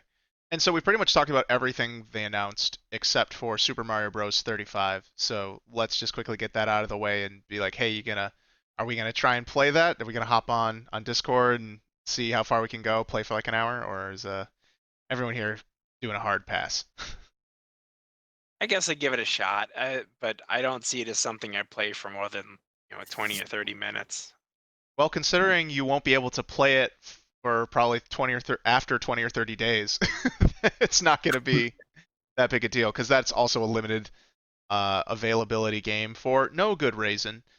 They'll stop having that game available at March 31st, 2021, just like they'll discontinue the Super Mario 3D All Stars bundle collection, both physically and digitally. So super weird, but all that other stuff is really neat that they're doing that, and hopefully there will still be more Mario announcements as we next year. Was there Yeah. any other news topics that you wanted to talk with us about today, Mike? Oh, I was just gonna say about the whole big price reveal for the Xbox Series X, Xbox Series S, PS5, and PS5 Digital Edition. Sure. What are your The thoughts on it? I was surprised how low all the prices were. I thought they were going to be a lot higher, but I think it's a good price to get the all digital PS5 at like $400. I heard And there weren't that many available on pre-order. It like almost like the digital PS5 is kind of a trick. Like they want to say we have an entry point at $400, but I don't think that's the one that Sony wants to sell you because I bet they lose a lot of money on it. Oh no, I the digital one's the one they're going to make the most money on because people can only buy through PlayStation Store. Yeah, it'll be interesting. I just saw some news online that it was a lot harder to find the digital PS4 for pre-orders. So maybe at least they want the diehards who are going to buy games digitally anyway to spend the extra $100. So I got a I signed up for the PlayStation Direct pre-order thing. Sony was sending out emails to people and asking, "Hey, do you want a chance to pre-order directly from Sony and PlayStation to get your PlayStation 5?" And since I knew things would probably be a little tricky, and not that I'm a super enthusiastic early adopter, but I did get my PS4 day one. I did get a PS Pro pretty close to launch, and I just figured I know I'm gonna play games on it, so I might as well just pick it up. So I signed up. I got the email. I did get an invite, and I did manage to pre-order myself a PlayStation 5 disc version and an extra controller because I figured why not in case the controller broke or if things get better and I can have people over and someone to some play with any of my two-player games. I did see a tweet from Wario64 on Twitter a couple hours after the signups went live that they still had inventory available, but the digital version was sold out. The disc version was still available hours after the signups went live. And the invite was good for a full 24 hours if you needed to, but it was still operated on a first come, first serve. You basically just had a customized entry page to be able to officially order. So that was interesting to see that hours after, A, they weren't sold out, and B, the disc version was the one that wasn't sold out. But thinking about the prices, I get it. $100 can be a lot of money for people, and I guess that proves that the $100 difference is enough to get people to go, you know what? I'm fine with not having discs. But at the same time, the early adopter crew is probably the more hardcore people who are more likely to buy purely digital than to buy discs. are you really excited that you were actually able to pre-order one? I Were you was scared? I was a little nervous because if I didn't get it, it's like it's just so annoying that I wanted to get it sooner rather than later, and I don't know what the stock's going to be like over this season. And not that I don't have plenty of things to play, and being primarily a PC player, it's not like most of the games I wanted to play I wouldn't be able to play. But I'm really excited for Spider-Man Miles Morales, and I would like to play that right away.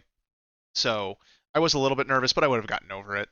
And once I had it, I calmed down because now, even though it's pre-ordered, I can't guarantee the shipment's going to arrive on time. So even if when it finally rolls around, if I don't get it day one, I have to set my expectations so I'm not disappointed. And it would just be immature of me to get unreasonably upset because of these issues. So I'm just happy I do have the order in, and that means I will be getting one. So it's just cool. So what about Nice. the other stuff that Sony announced? Were a few other things that were interesting. There was PlayStation Plus Collection, where they were going to have a number of core PlayStation 4 games available. If you subscribe to PlayStation Plus to you on PS5. So I guess that's kind of a response to Game Pass, but it seems like something that would be a useful feature if you didn't own a PS4 and wanted to catch up on some of the biggest games of that generation. Will your old That digital games transfer over? Yeah, they will, but this is like these are ones that you can play if you subscribe to PS Plus. The And you other don't own use them. case may be, yeah, you don't own them. They're like a they're kind of like Game Pass where they're subscription. But I think the other use case for that is maybe if you had these physical and you wanted a digital PS PS5, it could kind of soften the blow of switching to digital because then you wouldn't have to rebuy some of these games that you had physical. I don't know. There's probably a number of different people who would be interested in something like this, but it's a nice value add for PS Plus. And the other big thing was the several of the games are going to be available on PS4 as well, which I was pretty excited because I mean, eventually, like I'll probably get a PS5, but I'm not going to be like early adapter this generation. So they announced that Miles Morales would be playable on PS4, the Little Big Planet game, and Sackboy's the new, Adventure. yeah, Sackboy's Adventure, sorry, and the New Horizon game. Yeah, Horizon Forbidden West. Yeah, that was a bit surprising. For the PlayStation Collection, I've played most of the games on there that I'm interested in already, so it's not really giving me extra value, but I do think it is cool that they are bundling in 18 games for that were super big hits from PlayStation 4 for people to just immediately have available pending you have a PlayStation Plus subscription and an internet connection when you get your launch PS5. So I think that's pretty cool. But what do you guys think about the games that are offered? Like Ed, does that list of games speak to you, or do you feel like it's actually kind of still boring? I'm looking at it right now, and I think I'm with you. I've probably played the ones that I'd want to play. I would maybe play Last of Us Remastered because you've got me interested in Last of Us 2, and it doesn't sound like I can play Last of Us 2 without playing the first one, unless I'm just completely crazy and don't care at all about the story. Which why would you play that game in the first place? That's correct. Um, some of them are some odd choice, like Battlefield 1. I don't think anyone's clamoring to play that. Mortal Kombat 10. I mean, some of those, like, I guess they're good games, but some of them are just so old that and especially the multi-platform ones, like if you already had Xbox, you probably played those if you wanted to. The exclusives are good. God of War's on there. I don't know about you. Did you play God of War? I did play and beat God of War, yeah. I actually did not enjoy the gameplay. I didn't finish it. I was a big fan of the old style God of War games. I played almost all of them. And this one just didn't do it for me. So I'm not really that excited for the next announcement we could talk about is Ragnarok, the next one in the God of War Yeah, series. So yeah, technically God of War 5, that was their last minute stinger is, hey, guess what? God of War 5 is on the way. It's called God of War Ragnarok. It will be a direct sequel to God of War on PlayStation 4. We I've didn't really get much else. heard some rumblings that it might be like Miles Morales, where it's only like a half game. But I don't know if that's true. That's just some speculation that I heard. Well, looking back on the previous God of War, I wouldn't say it was a small game per se, but it was like a 20, 25-hour experience depending on how much of the side content you wanted to do. It was overall pretty linear. I think it was expertly paced, and the story ended up being really well told. And gameplay was satisfying. I do get what you're saying, and things kind of open up towards the end. But well, did you actually beat it? No, I'm Oh, saying okay. telling you I didn't enjoy the gameplay. I didn't like the changes they made to the gameplay. I liked the old style. I didn't know Um, how. I didn't recall how far you had gotten into it. But yeah, they did. I don't remember how far I got, but I Yeah, got far enough to know that I didn't want to keep playing it. yeah. I'll Yeah, have to. I beat that game as well. I thought it Oh, was a nice. very good game. Yeah, and we can talk about it a little bit offline because I don't want to put the spoilers on here if not. But there's some stuff I want to get your reactions to if you're okay with talking spoilers at this point about the game. Yeah, not right now. Who knows? I might go back and finish it. All right. Well, Give we it can. another shot. I'll Never ask say you again. never. There you go. And I own a lot of those titles already, either through PlayStation Plus subscription or from just straight out buying it and in digital form. So I thought it was a good spread of titles. It just, yeah, for me, it's not really much of a value. I think in general, it's really cool and it incentivizes for other people to get on there.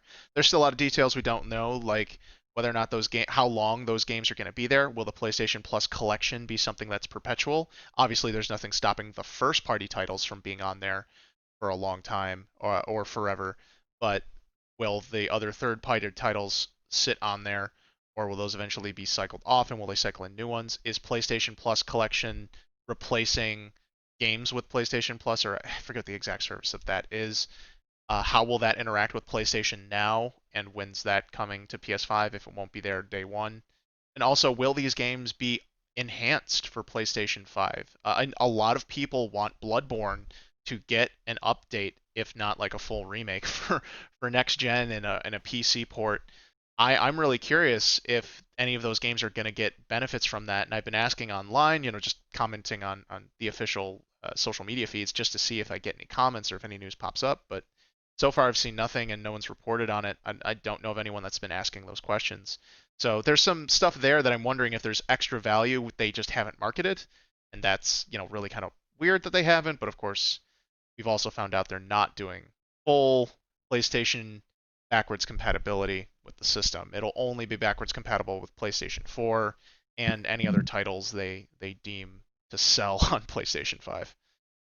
Yeah, that's unsurprising. It's disappointing, but unsurprising. The other one that I was pretty interested in was Final Fantasy 16.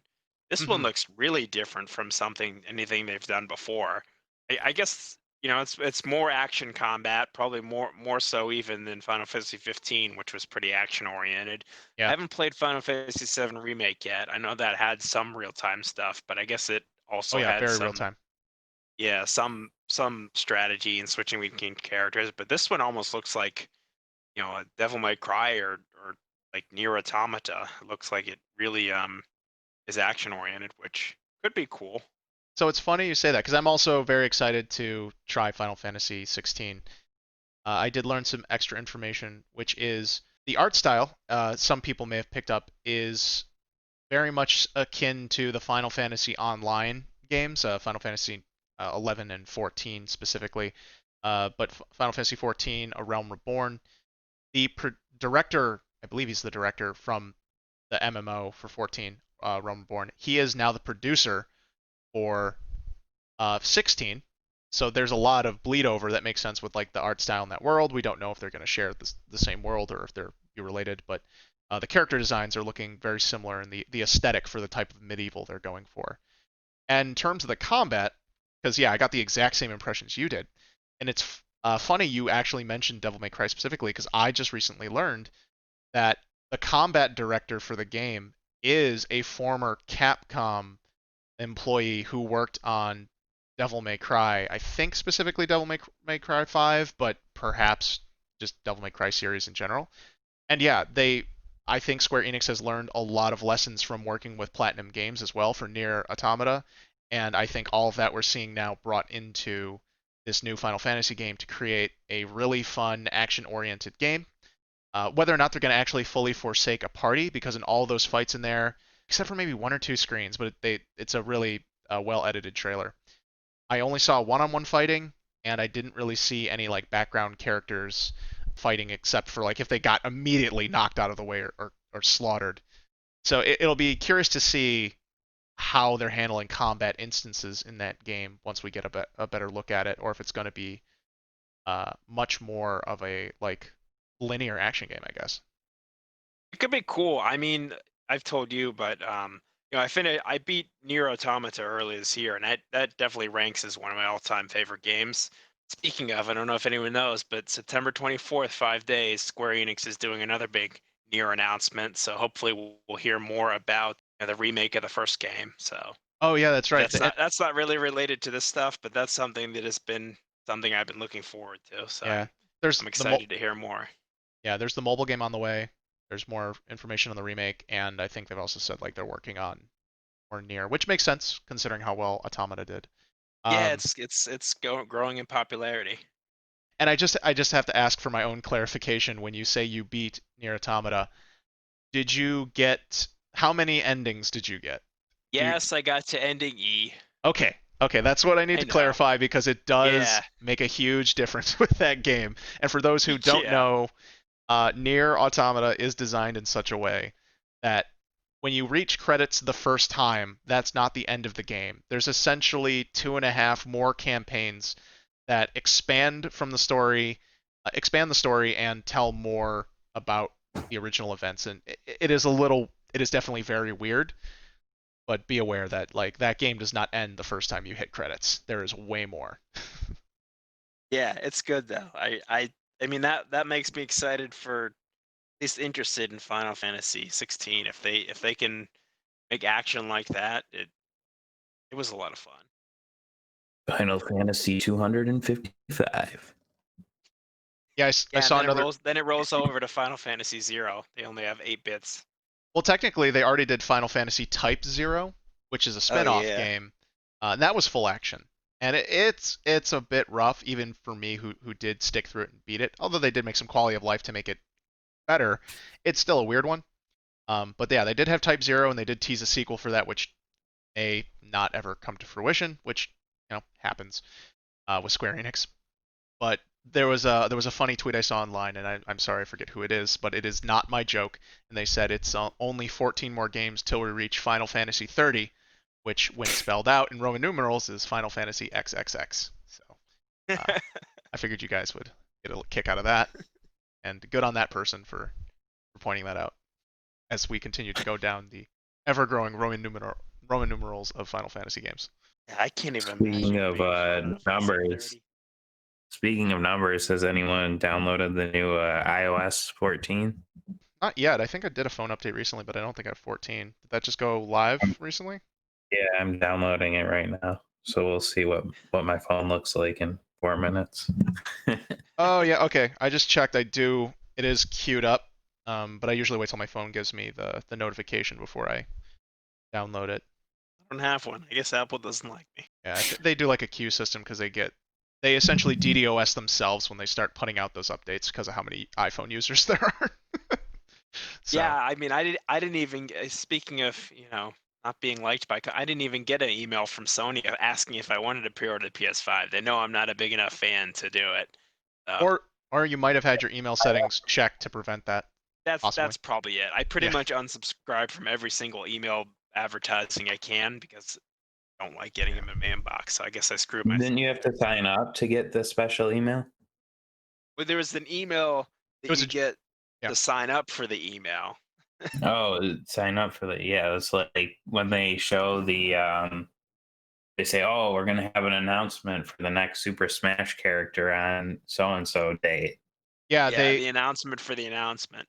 the way they did it Yeah. was actually really interesting because what they did is they sent out, like Ed said, a general email blast saying, "Hey, we're going to be offering you a chance to pre-order a PlayStation 5 directly through Sony.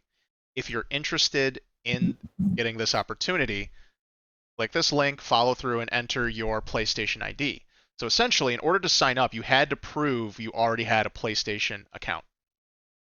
And then they said that if you were selected, you would be sent a specific invite. And basically, they provided you a private URL, and they stayed in there. You couldn't share it because it's locked to your PlayStation ID. So if you gave it to someone else and they entered a different PlayStation ID that wasn't invited, it wouldn't work. And also, if they tried it on their link, if they tried your link with their PlayStation ID, it wouldn't work because stuff would mismatch. So very funky and weird there. But I guess it was because of the possible supply constraints and who knows what else. And it could have just been info gathering on top of everything else. I was just gonna say, I think it's really good that they did that because of the whole new what was it, graphics card that got released, or Oh yeah. That was a mess. Yeah, the The NVIDIA RTX 30 380. series. yeah. RTX But sorry, I 30 didn't mean to throw that tangent in there.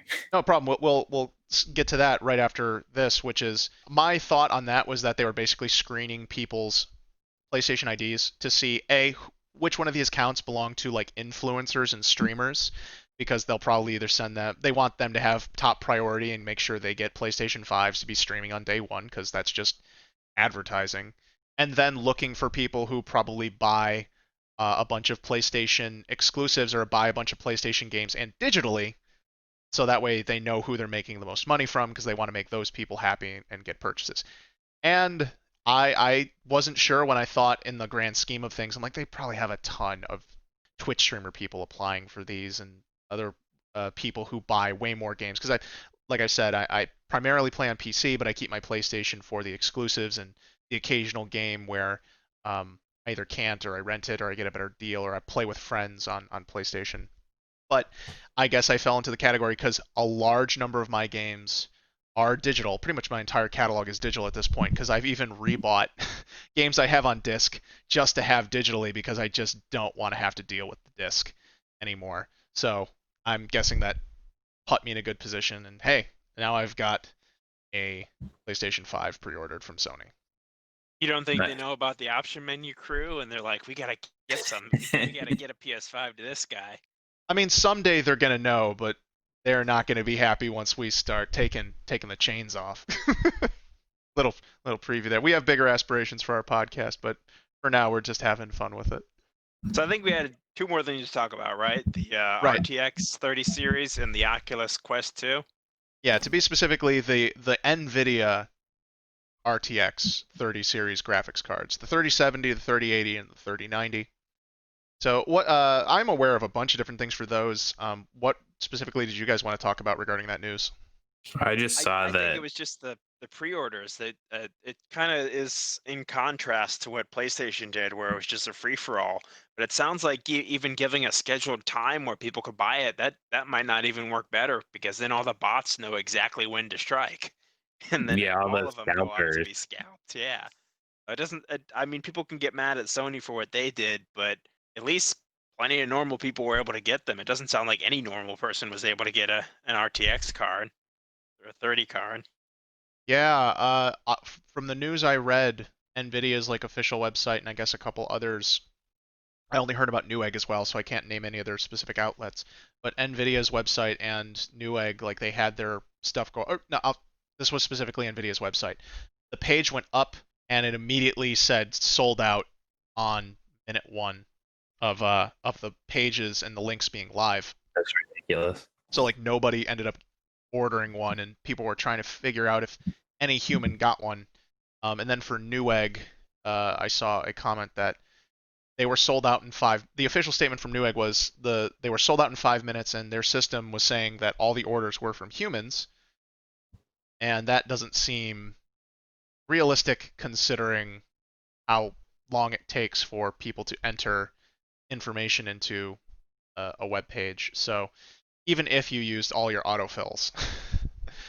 So yeah, it's either all the bots got them, or maybe Nvidia really just dropped the ball on the pre-orders and stuff, and they just weren't ready. The supply constraints were there.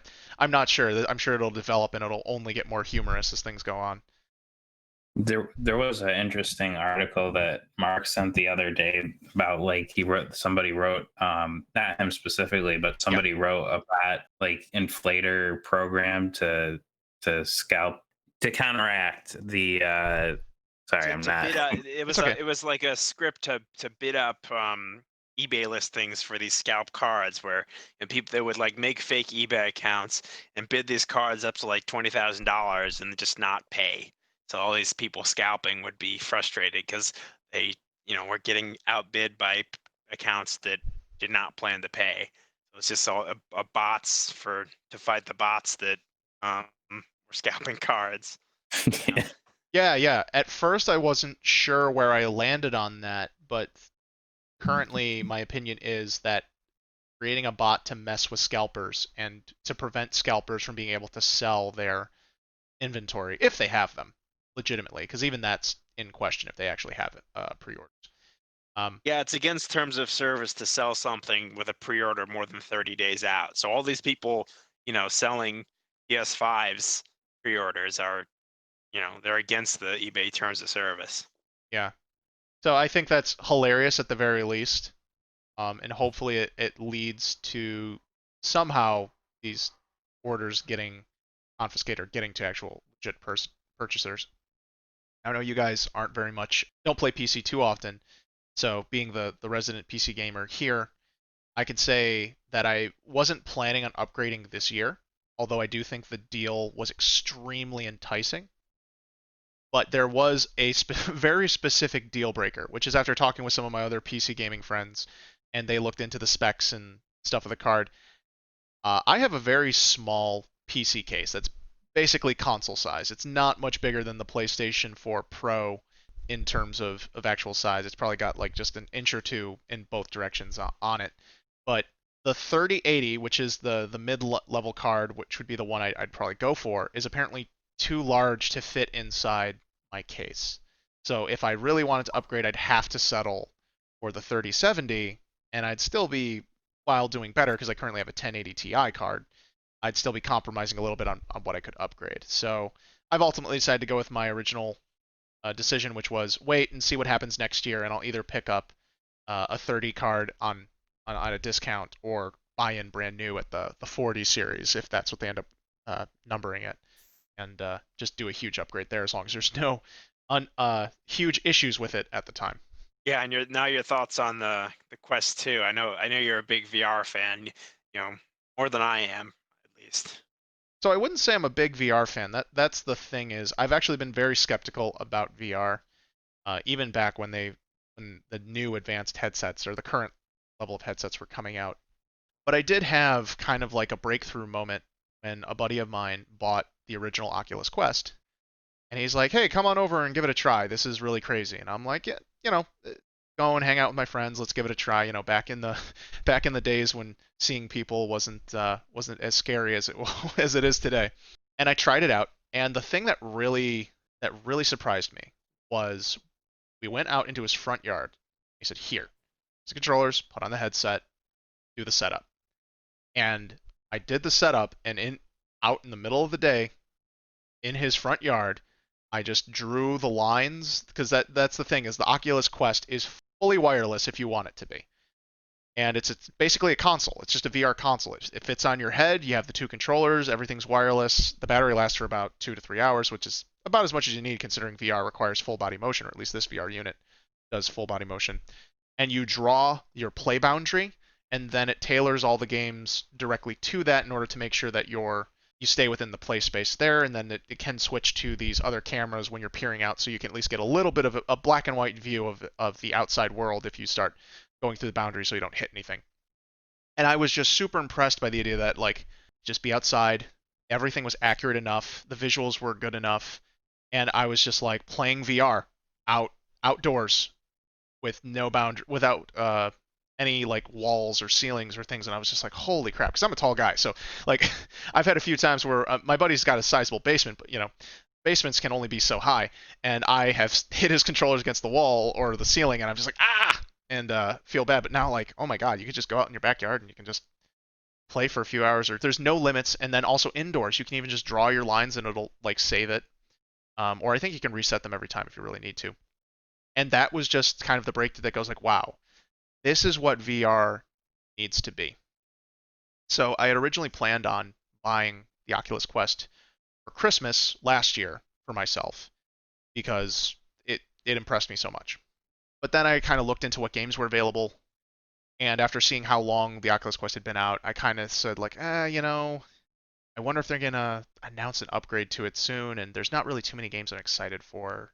There's only like one or two, and I'd already played Beat Saber, and that can only last me so long. Vader Immortal was being released episodically, so I was like, eh. And then everything else is kind of hit or miss.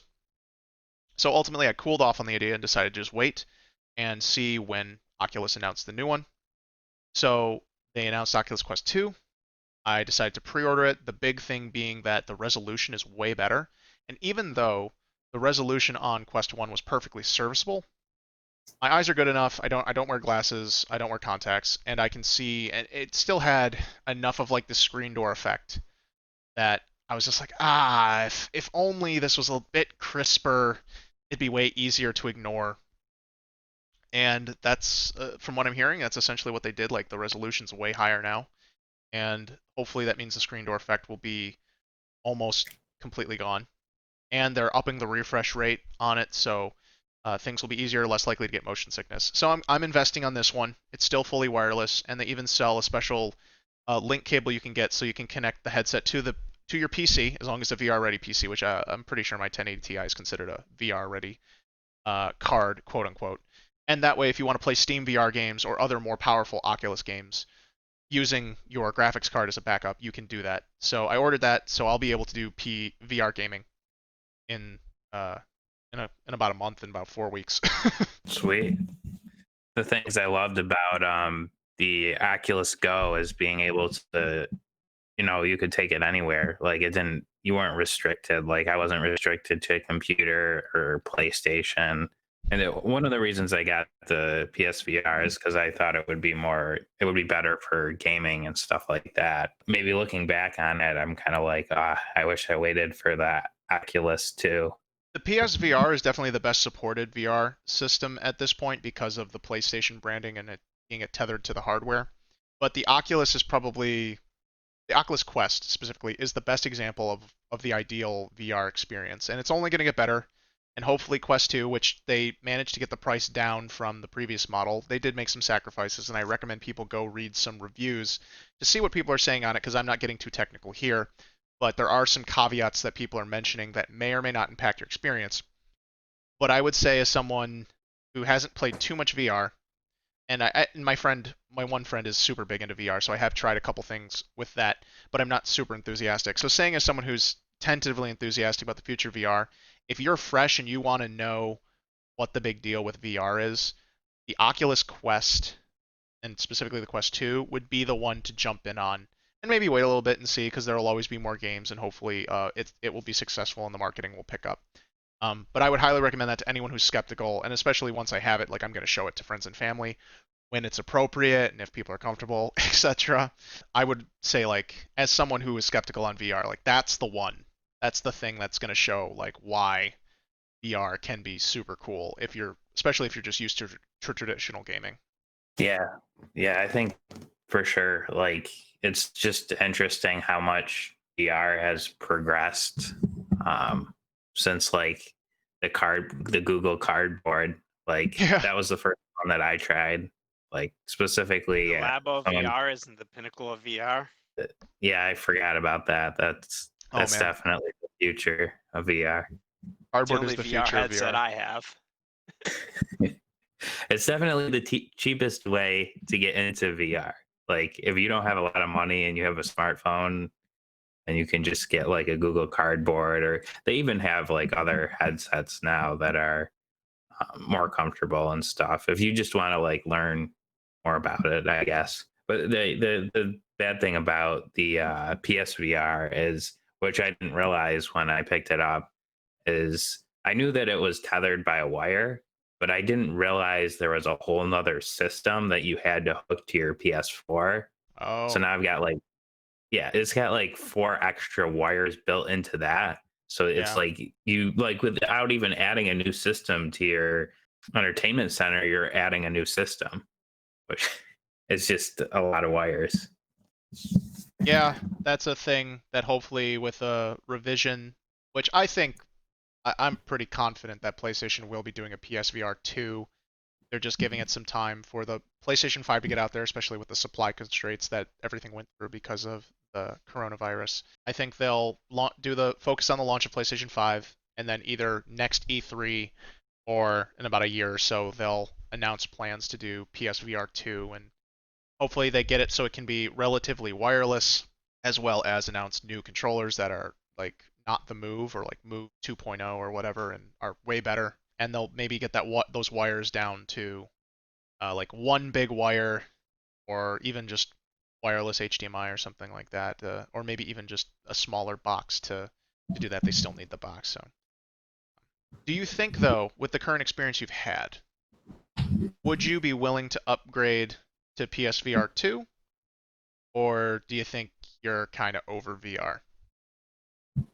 Oh, no, I'm definitely not over VR. Like, I enjoy VR, and like, I've had positive experiences with the PSVR as well, like Tetris Effects, and the like Astro. Like, I played a lot of the demos, and I feel like I'm going to pick up more titles. So I would be interested in a PSVR 2 or Quest 2. I don't know which one. I guess I have to wait and see. Like, obviously, I just recently bought the PSVR, so I'm not going to like rush out to the store and buy the Quest 2. Yeah, yeah, you can always wait and see if they even do a Quest 3, because it's really all about the games. I'm sure for us, there's got to be something we want to play, and the PSVR 2, so you can compare it, or you could always pick up an Oculus Quest 2 cheap when the PSVR, or not the PSVR, but the Oculus 3, and we're dreaming long in the future, but it's looking like, since Facebook owns it, they're going to keep pushing it. So yeah, Yeah, it, it's it, just it pays something to wait. about being like immersed, like fully immersed, versus Yeah, just with a console, you're just experiencing what you see and hear on the TV, versus when it's like up close and like you feel like you're actually in that environment. yeah, and they started doing this on Oculus Quest 1, but they were pushing it. They're going to push it further with 2 because of the enhanced hardware. is also controller-free hand tracking.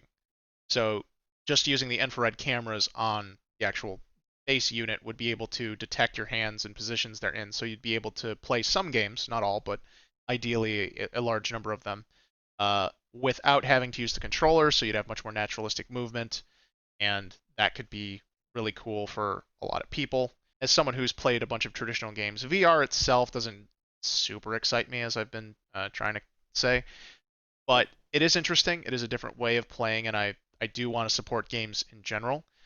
But for me, wearing like head-mounted displays, including VR, is more about, can I get to an experience where I can play video games lying down? Because that's literally the most comfortable way to play. And that's me being super lazy, but ultimately it's getting to the point where, when they start saying, "Hey, you can jack into the Matrix to play video games," that's when I'll be like, "Yeah, that's what I'm waiting for." I don't know about you guys, even when I was working out more regularly, I don't want to be dealing with my human level of stamina when I'm playing my next Final Fantasy VR game. You know what I'm saying? Well, it scares me too because it can be super addicting. Like, you don't want to get like stuck in the VR world and like you forget to come out and like eat your supper or something like I don't know. What, like What? Ready Player One? Yeah. Yeah, like you're just like so immersed in the experience that you just like you never want to come out. I don't think that'll happen to me. Well, I get what you're saying, but if you look at the news and look at the world today, I can kind of understand where it's not even an addictive thing. It's just, you know what? Here's a much more mentally healthy alternative right now. I just need to be in a virtual world where I can make everything right. So, I and guess. so that's with humor. But yeah, I think, and that's another thing we've discussed. We may want to do a topic about video games and mental health and pros and cons and stuff like that. So yeah, that is an issue that could be there for some people, and it definitely can be disorienting if you've played full VR for like an hour or two, and then you come out, and even when playing traditional VR, I've had experiences where it's like I played maybe Grand Theft Auto Online for like 2 hours with some friends, and then I'm like driving cars and doing stuff like that, and then I get up and I'm like, okay, I'm gonna go pick up some food from the local fast food joint, and I start driving, and I have this like few minutes of mental disconnect where I'm like, no, I have to obey the traffic laws now. I can't just drive around like a maniac. So even even without VR, sometimes there can be a little fun, I say fun, mental disconnect, but it's actually very scary and dangerous. Yeah. It's interesting. Definitely a future podcast topic. Maybe when you get the Oculus Quest too. Yeah, definitely have to do an episode talking about that, and we can compare VR experiences. Maybe I'll buy Vader Immortal just to talk about it, and we can compare notes. That'd be sweet. So, to kind of wrap up the next gen discussion now that we have the information, and for now we're going to ignore the rumors that there will be a Nintendo PlayStation Switch Pro, Nintendo PlayStation, Nintendo Switch Pro or some sort of upgraded model coming next year, because who knows what shape that's going to take and if that's even going to happen or when it's going to be delayed. But it's now that we have all the information for PlayStation 5 and the Xbox Series. We'll start with Mike. Where's your head at with purchasing one or the other? Whether that's, and you already said that you're probably not being a day one purchaser, but where's your heart at on eventually acquiring new consoles? I think eventually I'd like to get PlayStation 5 over Xbox Series X or Xbox Series S. But Mm-hmm. as far as like the whole Game Pass and that having now even more games with EA and stuff, like Mm-hmm. maybe I will own all three, Sony's next gen, Microsoft's next gen, and Switch's or Nintendo's next gen system. But I would say that I'm more excited for the PlayStation 5 over the other two, but I want to wait at this point and maybe for a secondary version or like them lowering the price and stuff because I Okay. still have a lot of games to play. Yeah. Okay.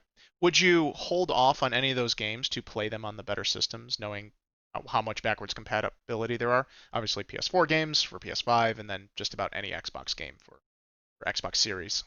You're saying would I hold off on? Yeah, Can like you repeat it?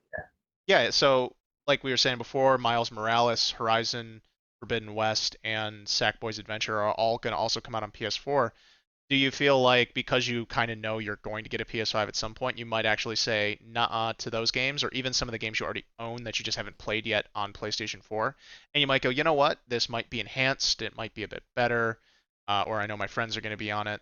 Do you think you'll actually hold off, or be more choosy, or are you just gonna plow through your back catalog and you'll just only get brand new stuff when you get the brand new thing? I feel like I would get Miles Morales on PS4 and maybe the Sackboy Adventure. I might just get those on PS4. Ask for them for the holiday. I know they'll perform better on PS5, but I mean, I've been happy overall with like the performance of my PS4 Slim. Like I've been pretty happy with it. Oh sure, and maybe the performance could have factored in, but also at the same time, because I thought of the same thing before was with some cross generational games is I want something to play on my new system, so I'll wait for I'll just hold on to this game even though it came out on the thing I already own. I'll be like, no, I'll wait and I'll buy that on the new thing, so I get it. So that was uh, another part of it. I was seeing where your head was at. Nah, that I'll just get whatever new stuff they have at the time. I won't really wait for other games that I really want to play. Okay. And are you going to get place? Do you think you'd get PlayStation Plus to get the PlayStation Plus collection? No. I mean, unless that's included with the online, if I decide to get the online next gen. Okay. All right, Ed. So going over to you, where's your heart at in terms of purchasing next gen consoles, whether it's soon or later? Probably not this year. Maybe next year. I kind of like the PlayStation exclusives better, but I haven't really seen exactly how Xbox is going to beef up their first party line. So there might be a lot of stuff I like in there. So I might end up getting both of them, but I feel like it's a good idea for me to hold off and see where the games I actually want to play will be, especially considering I have plenty of other games I could play for PS4, Switch, and other systems that I also would like to play. Not not necessarily feel obligated to play, but actually do want to play a lot of games that I already have. I I kind of hope Xbox does well this holiday in this generation because I feel like Sony is starting to. I don't think they're doing enough. I don't. I feel like if Xbox were more of a competitor, they might be more motivated to do more with backwards compatibility, offer better subscription services. And one thing, like you said, you don't like Epic locking in their exclusives. I was turned off by the way that Sony seems to be locking third party exclusives like Final Fantasy 16. Like, there's no reason that needs to be a PlayStation exclusive. Final Fantasy 15 wasn't, so obviously there was some dealings there that convinced Square Enix to do that. So Well, yeah. I I like the Sony exclusives, but I'm not liking some of their business practices. I could see myself getting a Series S if only to support that ecosystem and get the Game Pass. And I just also kind of want to vote with my dollar that these are things that I think are important. I hope other people do too, because I think Sony needs a strong competitor to keep them doing well by I their customers. I agree on the competition aspect. So I too think Xbox is making a lot of good moves. They do need to fix the problem with exclusives, which hopefully they will. And obviously, they are making no secret that they're releasing all their games on PC as well. But if they can make a lot of their big name console or big name first party exclusives really good, and they have them on Xbox, and they could actually start competing with Sony in that regard, I think that you'll see a huge shift in tide, especially when people can just subscribe to be able to play those all, which is much more affordable. And then just a quick aside with the Epic Game Store, it's more that the store's got a lot of bugs and real issues than so much the exclusivity. Although the exclusivity is also a problem because they're creating artificial exclusivity. And speaking to Square Enix, Sony's not just the only one at fault. Clearly, Sony's the one throwing around a ton of money, but it's also on the publisher and developer side, it's most likely the publishers rather than the developers, accepting these, I'm going to call them bribes, to have the exclusive content. We can only be thankful for the most part that these games are timed exclusives for the most part. They clearly had on the statements that Final Fantasy 16 will come to PC. Most likely it will come to Xbox later as well. And then there's also the stigma with Japanese developers where they're just not that invested in Xbox in general. So they just don't see the point in developing across that platform too often, which is a shame. But hopefully Microsoft can turn that around with their business strategy for the future of Xbox. And it's also funny because Square Enix did an exclusivity deal with Xbox before, and maybe that was the same thing. Xbox threw money at Rise of them the for Tomb Raider. Rise of the Tomb Raider. So Square Enix is also Yeah, I known to remember. they're totally open to taking bribes. So we'll see how this all pans out.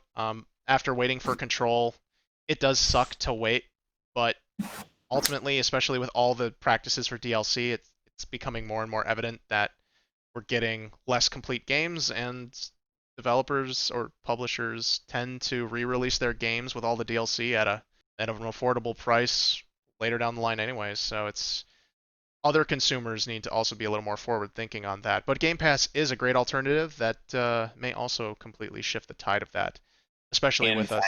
I'm sorry, go ahead, Mike. oh, the financing too. Financing Right. options. Financing options for buying into Xbox and that, so that'll be pretty cool. People, they just need the games. That's the really big thing. And of course, we can't get away from this topic without mentioning how $70 seems to be the new upper limit of next gen games. My thoughts on that is like, I get it. Like, I'm okay with in general with games getting more expensive. Certain games give you way more value, but the way that they've been handling it with like microtransactions and DLC, it's almost like we're just getting the buck passed to us instead of the developers and publishers really taking on the financial responsibility of that, and also finding ways to be better at making games. So just looking at both sides, it's I think there's still a lot of issues on the business management side that prevent this. But at the same time, I'm not too upset about it going up because we do have other options appearing, and there's always sales. You can always wait. Do you guys have any thoughts on the prices? More expensive is always worse. That's about it. I don't like paying more for anything. I'd rather Fair. pay less. That's fair. Like, is $70 going to turn you off and make you want to wait longer for certain games? Yeah, it's gonna make me quit gaming. No. um, Bold. I don't. It's weird. I mean, I guess how many years has it been since we've had a price increase? I mean, I can understand with like inflation and stuff, but I don't know how many years it's been since we went from 50 or 49.99 to 59.99. Was that The the official statement was made, and I'll say official in air quotes because I'm not sure if you could really call it official. It was just kind of when the Xbox 360 and then the PS3 were getting ready to launch, and Xbox 360 was notoriously first to market. I remember hearing the statement is Microsoft was like, "Yep, next gen games in that time for the Xbox 360 are gonna be $60. That's just where it's gonna be." And then everything kind of based itself around that. We got the special editions, we get the DLC, and then there were some budget games and stuff like that. And then the indie market started developing. And then Sony just followed suit because clearly it's competition. So with this, you can also look back as people dig up history about games before and what the prices are and compare and give everything historical context. Some games were coming out around $70 and even $80 in the Super Nintendo days. I think things kind of normalized out when it was in the PlayStation era when discs started being used because cartridges were super expensive. I don't remember if N64 games actually got up into the 70s. Maybe like the Star Fox plus Rumble Pack bundles and stuff like that were extra expensive as Nintendo and their accessories.